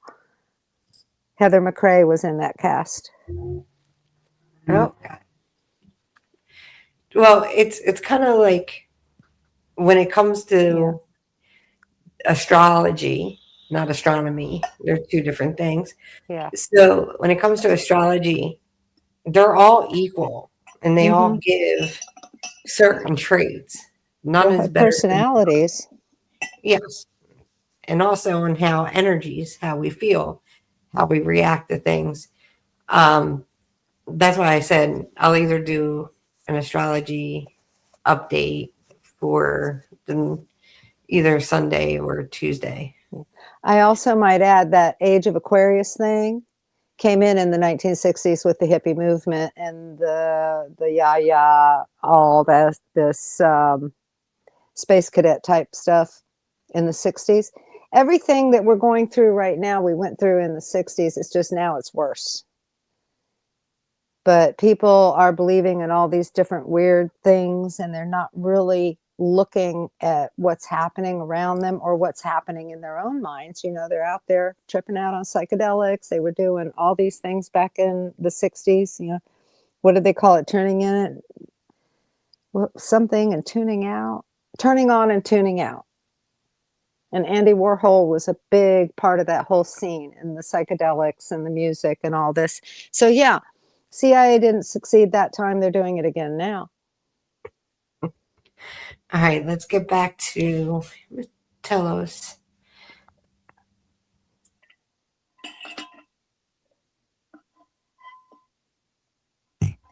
Three times a day. Breathe 4, 2, 6, 2. Inhale 4, hold 2. Exhale 6, hold 2 for 5 rounds. Long exhale tells your body, we're safe. Safe bodies can love. R, repair fast. When you mess up, say it quick and clean. I'm sorry. I was harsh. When someone else owns their part, forgive fast. Unrepaired pain is where warmth leaks out. Scripture nod. Above all else, guard your heart. Proverbs 4:23. Repairs are heart guards. M, make good boundaries. Boundaries aren't walls. They're doors with locks. You choose what enters. Warm hearts need strong doors. Scripture nod. Do not be overcome by evil, but overcome evil with good. Romans 12:21. Sometimes the good is a clear no. What to do when your love does go cold? It happens. Numbness is a sign you're overwhelmed, not that you're broken. Name it without shame. My love feels cold today. Lower the load. Water, food, a walk, sunlight, a nap. Reconnect to source. Pray, read a psalm, sit in silence, step into nature. One warm action. Send a kind text. Make tea for someone. Warmth returns by moving like warmth. How to help the cold-hearted without losing yourself. Some people act cold because they're overloaded, afraid, or hurt. You can bring warmth without getting drained or disrespected. See the person, not just the reaction. Silent reminder. This anger might be pain in disguise. Try. I hear you. Want a minute to breathe? Offer small, no applause kindness. Hold the door. Let someone merge. Listen 2 extra minutes before advice. Simple kindness warms the room. If you resonate with the message in this video, write yes in the comments. Your yes helps others see they're not alone in feeling this. Ask one gentle question to break the script. Rough day? Or do you want to vent or find a solution? Mirror calm.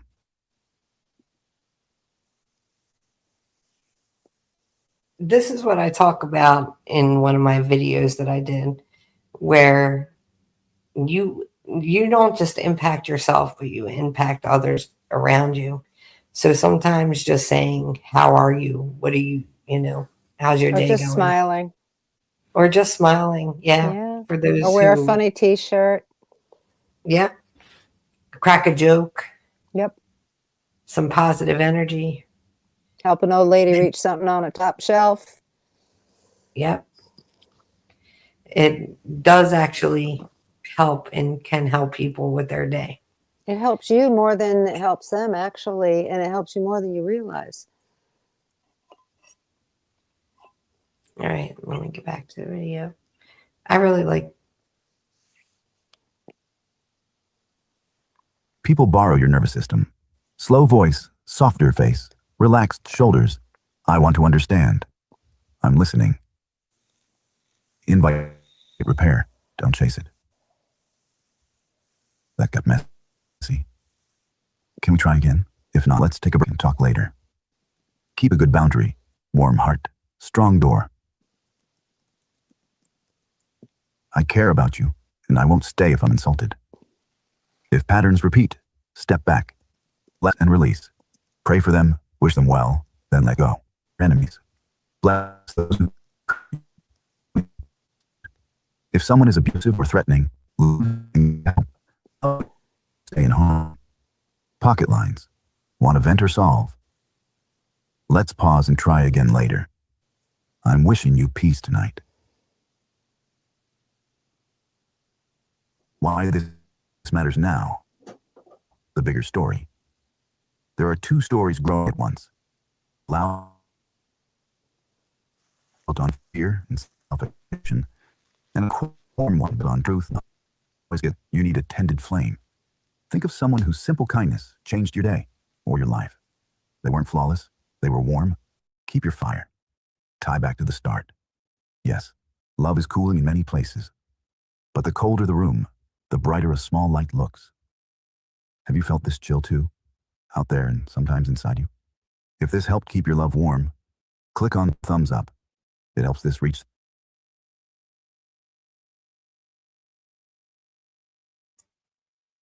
I'm all for boundaries. So for those of you who don't have boundaries, definitely start setting yourself up with some personal boundaries. And you don't have to go crazy with it. just no, you will not talk to me that way. I will not accept that behavior.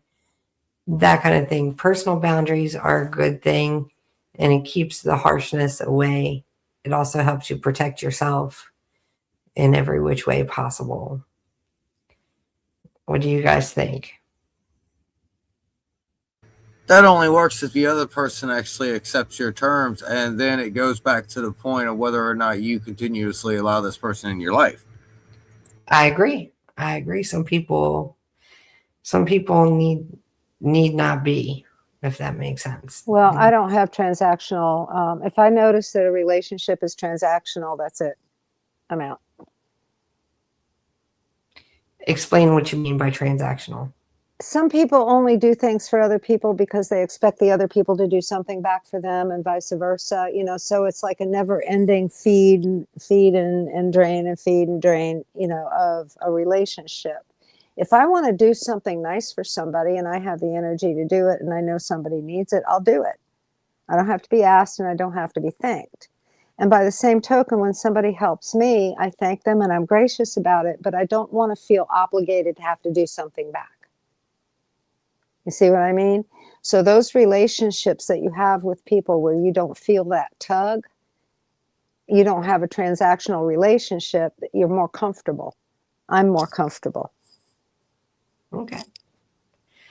I do think someone does something nice for you, you should return the favor. Absolutely. That's part of your etiquette.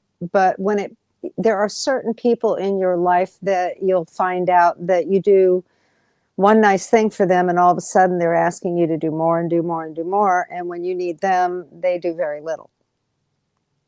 I agree with that too. And sometimes there's people out there that just absolutely refuse to do anything for you unless you do something for them. And 9 times out of 10, it's something you don't like to do. I agree with that too. I want to be comfortable in a relationship. And when you're comfortable in a relationship with someone, it just flows. You do nice things for each other and it brings you joy to do nice things for somebody. But when you're having to do nice things for somebody because you have to, if that doesn't bring joy, that drains energy. See, the thing is too, and there's a kind of a reason why, like, I play Telos videos and stuff like that. I just find it so difficult in society anymore to actually, function in a good way, a positive way. And I don't like how people treat each other sometimes. So I'm kind of like, let's bring some of that positivity back and more of a sense of humanity and community.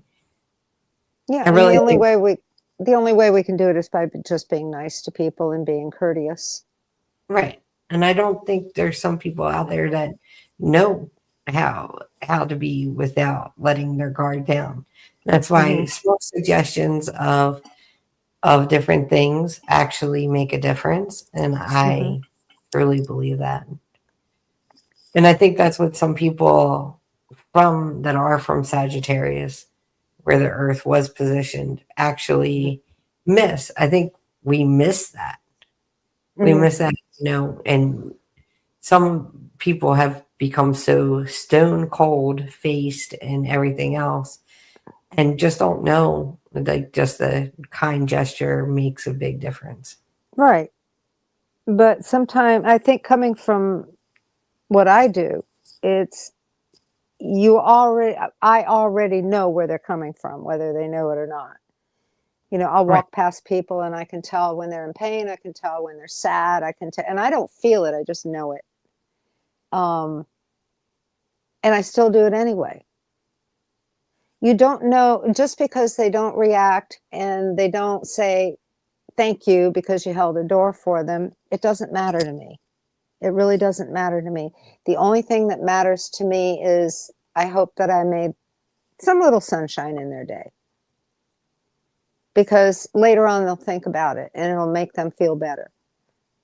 If they're just a nasty old coot and just and they keep going, that's a challenge. That's fine. I'm going to piss him off when I tell him have a nice day. But guess what? I'm going to enjoy it. I'm glad you do, Mud Rabbit. I'm going to enjoy it when he goes, it's fine. Go right ahead. I'm not going to let him ruin my day. You're damn right, and I'm not going to let you make my day brighter. So what's going on, Side? How about we do that astrology? Let's just see what's going on. What is going on with people tonight? I want to see. What's the moon phase tonight? I don't know. What's the Schumann? I got to look up the Schumann. I'll drop the. Like, Sai didn't even know that was Mud Rabbit charging up and smacking me across the face until the moment I said, "Hey, Sai, what's going on?" No, honey, you had to go for a cigarette.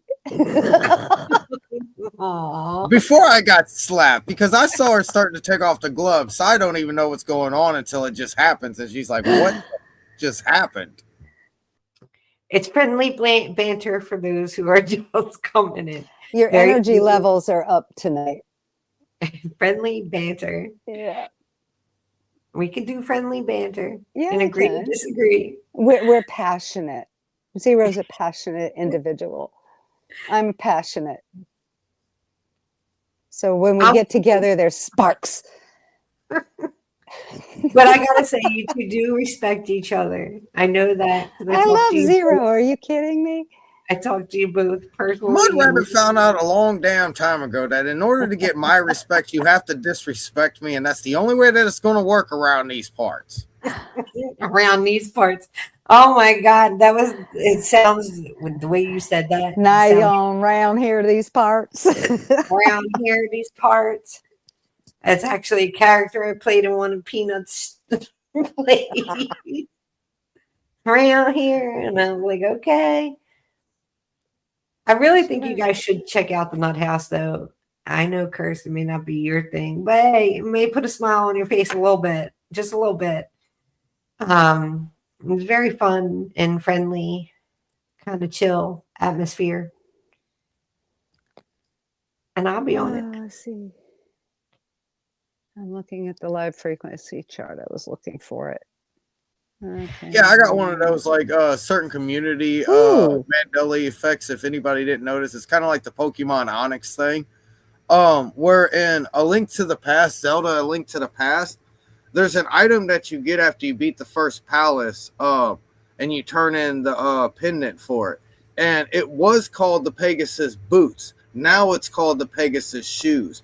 And that's what I was talking about whenever I said a sort of big shift happened, where it's a community shift instead of a personal shift from an individual's perception. And I've been waiting for the next one to occur where something changes that happens inside of a community. And that's what I'm trying to watch. I watch for when it happens and how everything correlates all at the same time. And pretty much the whole point is that it always is around the time where CERN decides to do something while this is going on and that's going on and the third thing's going on all at the same time. It's like we're having political interference at the same time as we don't have enough resources to support the economy that we have. And then suddenly CERN decides to do something that they want to test something out or whatever. They just want to turn on the machine again.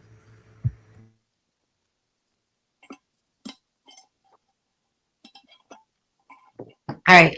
First, let me say, please, if you're just tuning in, hit the like button, share, subscribe. I actually just hit 100 subscribers. Woo woo! Yay! I love it. Yay! Clap. Yeah, everybody, Golden Sai's being shadow banned, so make sure you ensure to promote her to at least get her past 200, so we know that she's no longer shadow banned. Get her on her way to 1,000 so she can get a plaque. Yay! Think big. Think big. Think big. So hit the like button, share, subscribe, and ring the little bell. And visit often. Visit often. I'm the queen of pop-ups. Yeah, go ahead. You think I'm shadow banned? Cursed? No, I don't think you are. What? No. He's on his black pill tonight, so don't listen to that. Hold on. You don't realize that the algorithm The algorithm over here knows dang gone well that there's more than 20 million videos going on, and you can infinite scroll, number one, and two, it's only on videos that you've recently watched in your history, instead of suggesting things from your subscriber Not list. necessarily, because people who are interested in the type of topics she has, they will go scrolling through them, or all they have to do is hit something similar to hers, and then all of a sudden, if she's got enough likes on all of her shows, it'll pop up in the recommended. But you understand what I just said. Out of over 20 million videos, it doesn't matter. Suggest less than 1,000. Have you ever noticed on YouTube that you click on something that has a topic you don't usually watch, and then all of a sudden you have a whole bunch of different ones? Not from the same person, but all the same. And that's what topic. I'm talking about. It only goes by your history instead of by your subscribers. No, it's not your history. It's the likes per show. If she gets likes on her show, it helps the algorithm. It's not the only thing that affects it, but it's a big part. Because that was the big thing when we were on Kirsten's, and the big thing when we were on the Patriot channels. You know, everybody please hit that like button so we can get that algorithm moving. And then sharing it is another level that helps.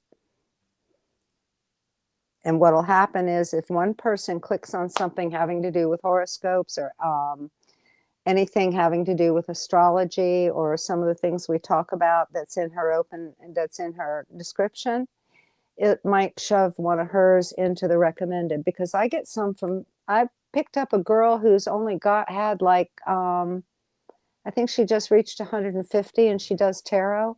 But because a friend of mine does, Tiffany, you know Tiff? Because she does tarot and I watch her shows sometimes, this girl popped up. Yeah, pretty much what I'm stating. You have so much in your history that something related to it pops up that's not even around it. And I get that as well. What I'm stating is that it goes by your history of what you're shown. It doesn't matter the likes of the video. It goes by what's in your history. It goes by what you click on.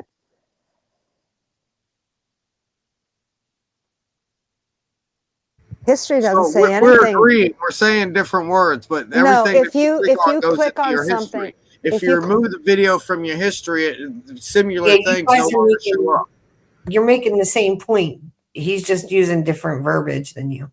Right. But if you don't watch the whole video, it doesn't count. Yeah, it does. It does count. Oh, it does? Okay. Yeah, it does. Because you can. I've gone into. You clicked on the video. It has a little even better. bar on it. How far you've watched. That must have been fixed with the upgrade, because before they upgraded it and before they let all the Patriots back, that's how it was. If they didn't watch till the end of the video, they didn't get credit for it. No. Yeah, there's been a handful of updates in the recent days in the menus of YouTube that I've noticed. Yeah, they have it by minute. So if somebody watches, say, for a minute, it'll tell me they watched. Okay, that's good. That's good. So you have hours. So when somebody goes back in YouTube Studio, they can see how many hours the video was watched.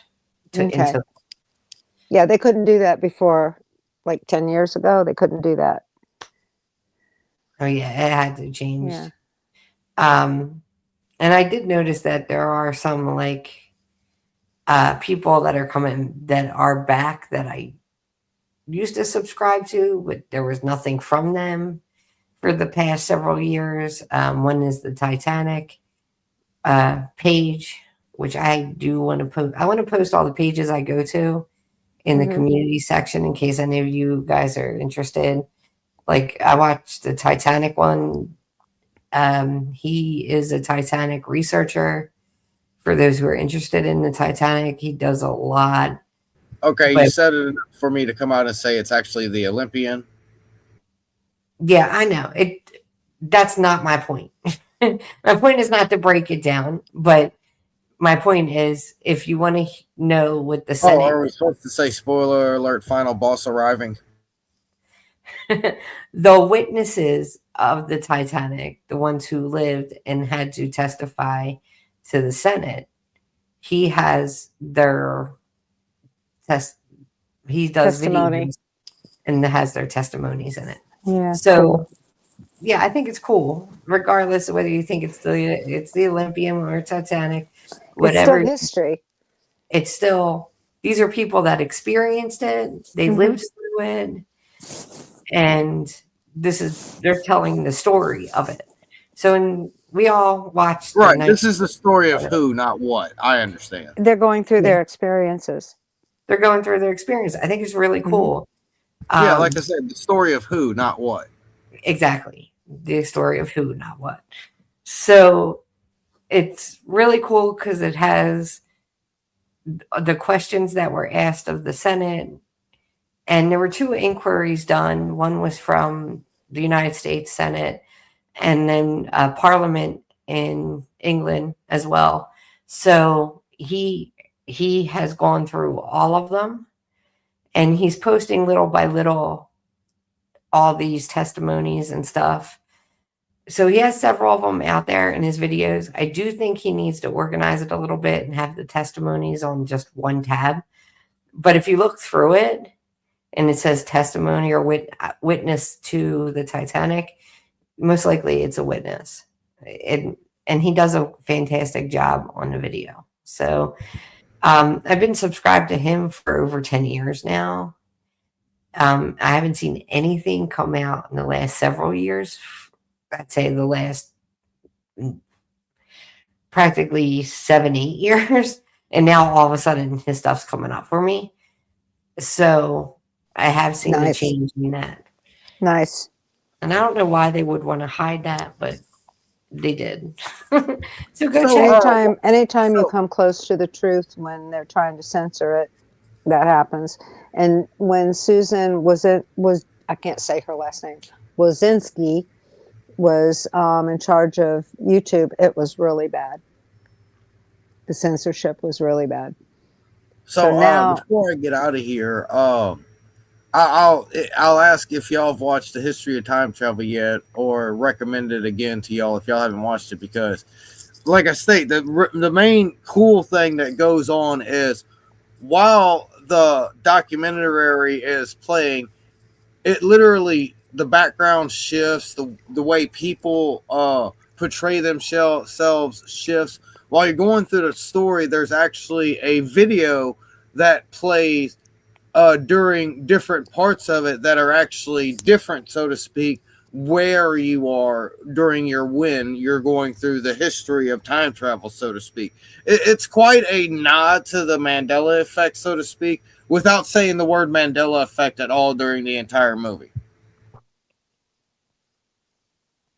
Do you have a link for that, Kirst? Is there a link? Is it on? All I have to say is go to your favorite local pirated video site and find the History of Time Travel. Okay. Or just maybe not pirated. I'm on it. Mark Rabbit's like, I know exactly where to go and I'll send you a link. Give me 5 minutes. It's called the History of Time Travel. I'm just looking to see if I can find it. The movie's on Amazon Prime. I mean, I don't like paying for anything. I go to Frosted Services. Okay. But nobody likes going there because I have like ad blockers for everything and I don't get ads. So your pop-up are not my problem, is how I say that. Well, the old movie channels that I used to get for free aren't even active anymore. But you've got the History of Time Travel is on Prime Video on Amazon. So that's one option. Amazon? Yeah, you can buy it on Amazon. There's also justwatch.com. Let me see if it plays. Yeah, it's one of those ones that it wants you to whip out your credit card real quick because you're not supposed to know what this is telling you. That's how come I'm being kind of elusive about it as well. Okay, watch for free.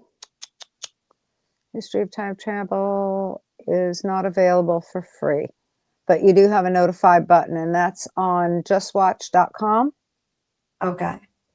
And let me see if my old movie, no, that old movie, Emmy is down. There used to be a place called freetv.me, that you could get all past movies and sitcoms on. That was a really cool site, but I don't know what happened to it.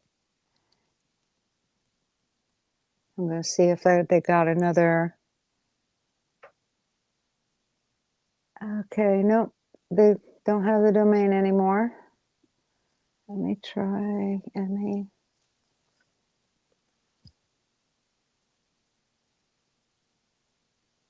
I mean, I can send you a link to the movie site that I use, but you're going to have to search it yourself and have ad blockers on. Yeah, that's how they work. You have to search them. I'm looking to see. Yeah.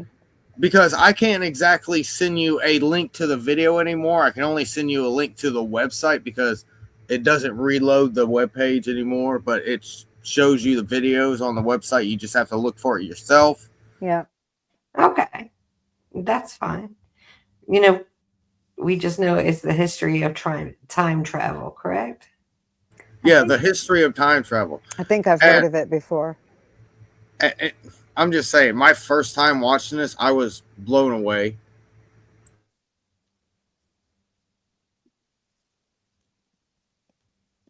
Still looking.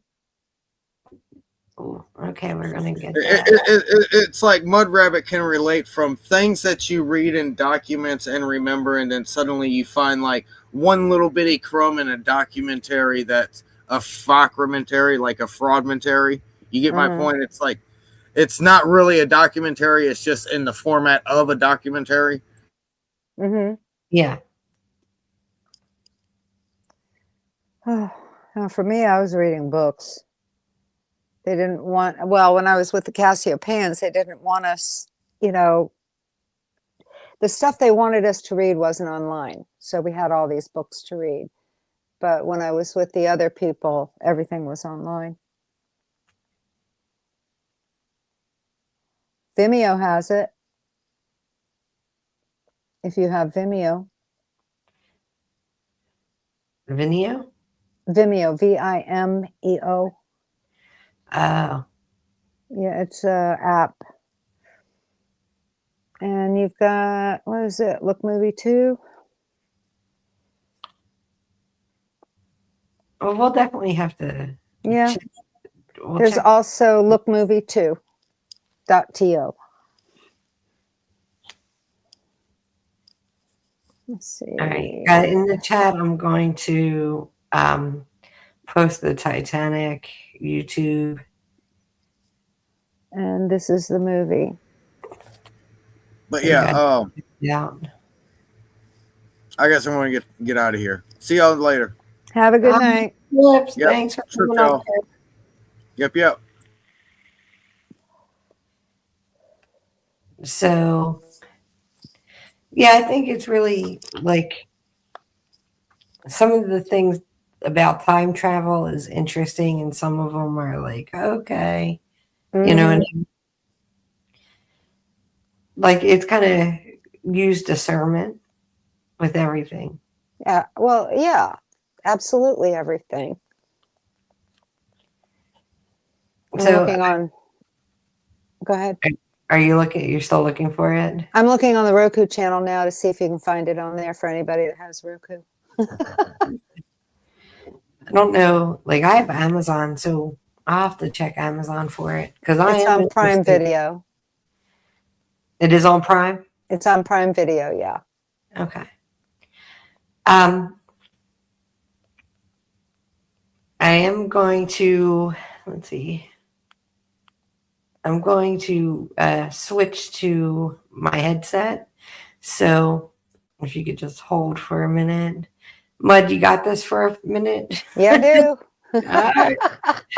I'll be right back. And she's switching. We need that theme song that Jeopardy has. I have that. Yeah, I have that on a wave on a disc somewhere when you used to be able to do those things online. Yeah, I think it's kind of changing though, that we're going to be able to do some of that soon. Do waves and MP3s.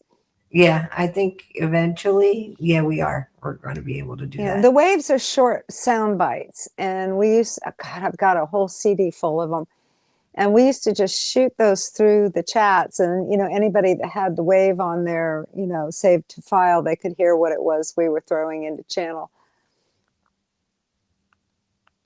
My favorite one was Madeline Kahn on Young Frankenstein, when she says, "Oh, men are all alike." I loved her. Okay, I'll be right back. Okay. And we're going to see if we can find the history. How many people here have Roku? They've got a great movie channel on there that has, I just watched all of the John Wicks over the holiday season. Let's see. And Zero, if you're still listening, we're cool. Poor Zero.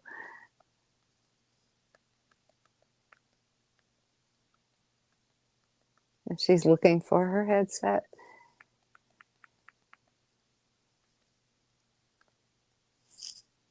You there?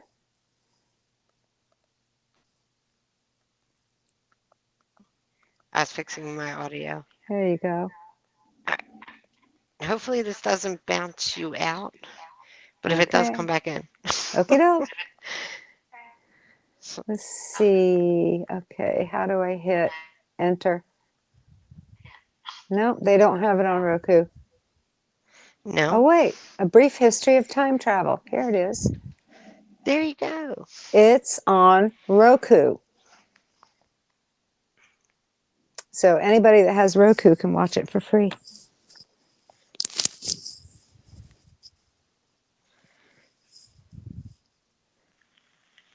Kat said they feel like the world's worst friend. Hey, Little Cam.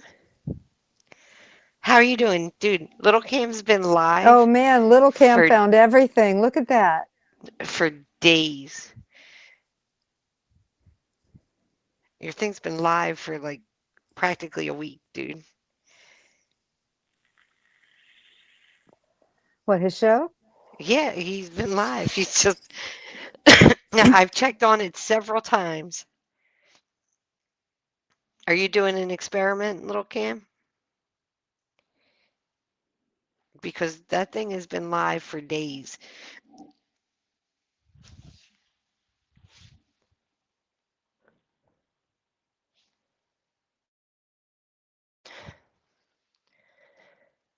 So, are you there, Mud? Where did the bunny go? There's the bunny. I found her. There's the bunny. She went down a rabbit hole. Hey, get back up here. Get out of the rabbit hole. The only rabbit hole I've been going into is Goodwill. Have you been going into Goodwill? I've been dropping stuff off. Oh, nice. Yeah. Nice. They're going to need a clearance sale. And then I dropped off all that fabric I told you about. I kept a little bit of it and I dropped it all off at Goodwill. And then I told them, I said, I'm going to put it online so people know. And I came home on to OfferUp and put an announcement that Goodwill has all this fabric for the seamstresses and fiber artists out there. So hopefully some people will go in and find it. Did you see the thing with the Goodwill and them selling stuff? Yeah, they do online. No. There was a thing that I don't know what Goodwill it was, but they were doing something where they were hiking up the prices of stuff. No, they're not supposed to do that. Yeah. And the people were taking the tags off, the Goodwill, like, I guess stickers off. Mm-hmm. And underneath it, it was like Walmart or wherever it's from. And it was actually cheaper on the original sticker than the Goodwill sticker. That must be an isolated incident, because the Goodwill down in Hollywood and the Goodwill up here, I'm finding really inexpensive things. And I've found some things in the Goodwill down in Hollywood that I've turned around. I found, oh God, I can't remember. Jimmy Jimmy Was is a very popular designer among a certain class of women, and I found 2 Jimmy Was shirts in Goodwill. Paid $4 each for them, and I turned around, sold one for 88 and the other one for 87. So Oh, you wow.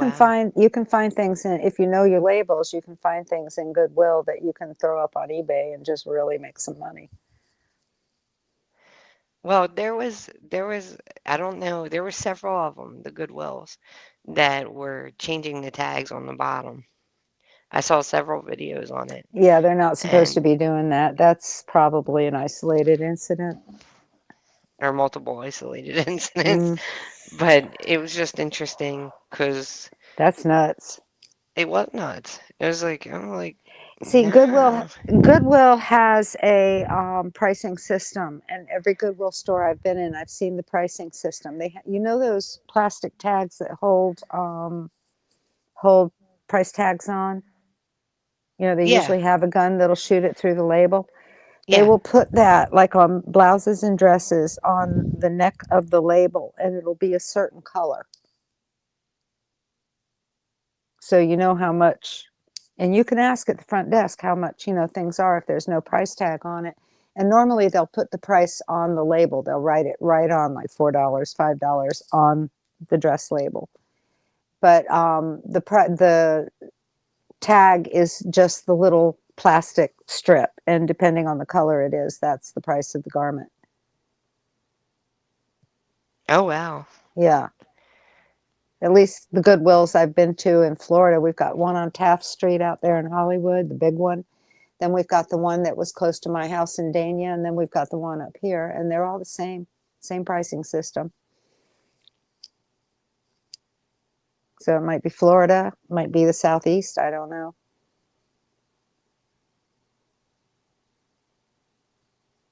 And it might be somebody just trying to start trouble with them too.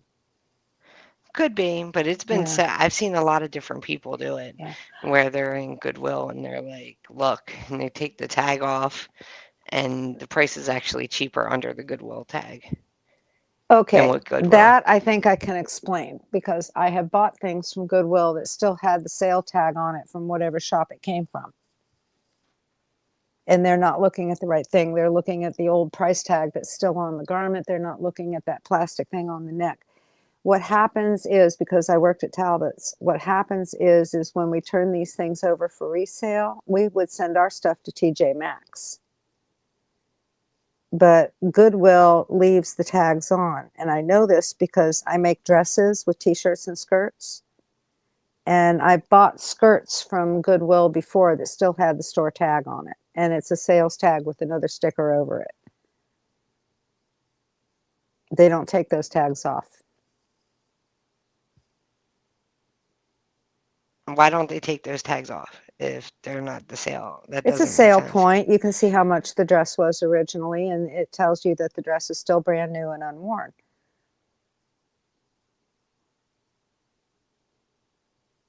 But I've seen that before, and I bought things before from Goodwill that still had the tag on it from the store. So But whoever was doing that shouldn't is it be mistaken.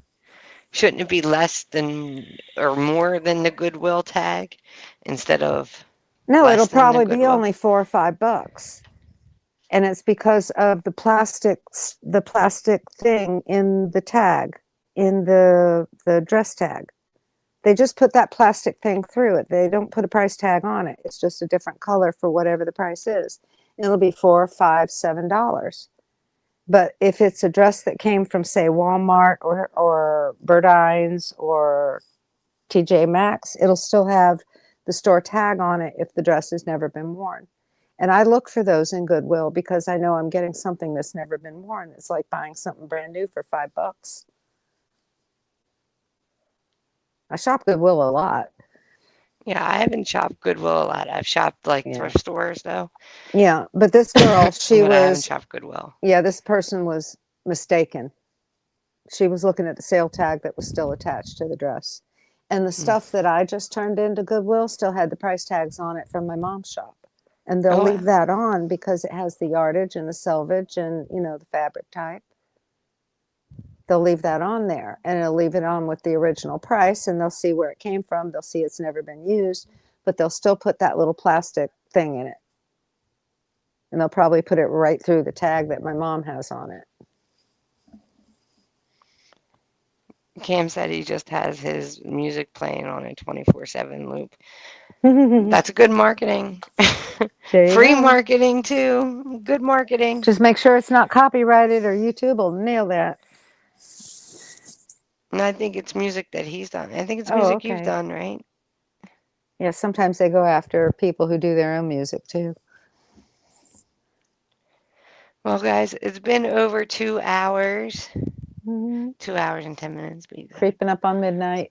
It's creeping up on midnight. I'm going to end this stream. You going to come back when I do the astrology thing? At least be in the chat. Absolutely. So there's no more rumors that we're fighting or something like that. No, we talk a lot on the phone. She's been sick. I've been sick. We're going to keep her bubble wrapped. Yeah. And no more accidents. No more accidents. No more bugs. But we're going to say good night. Good night, everybody. Have a good one, everyone. We'll see you. What is it? Same time, same channel. Don't touch that dial. Yeah, I'll be back. Don't. No, that was Alf. Remember Alf? It was I'll be back after that snack. Don't touch the dial. There you go. Have For a good those night. 80s babies. Yeah, right. Have a good night, everybody.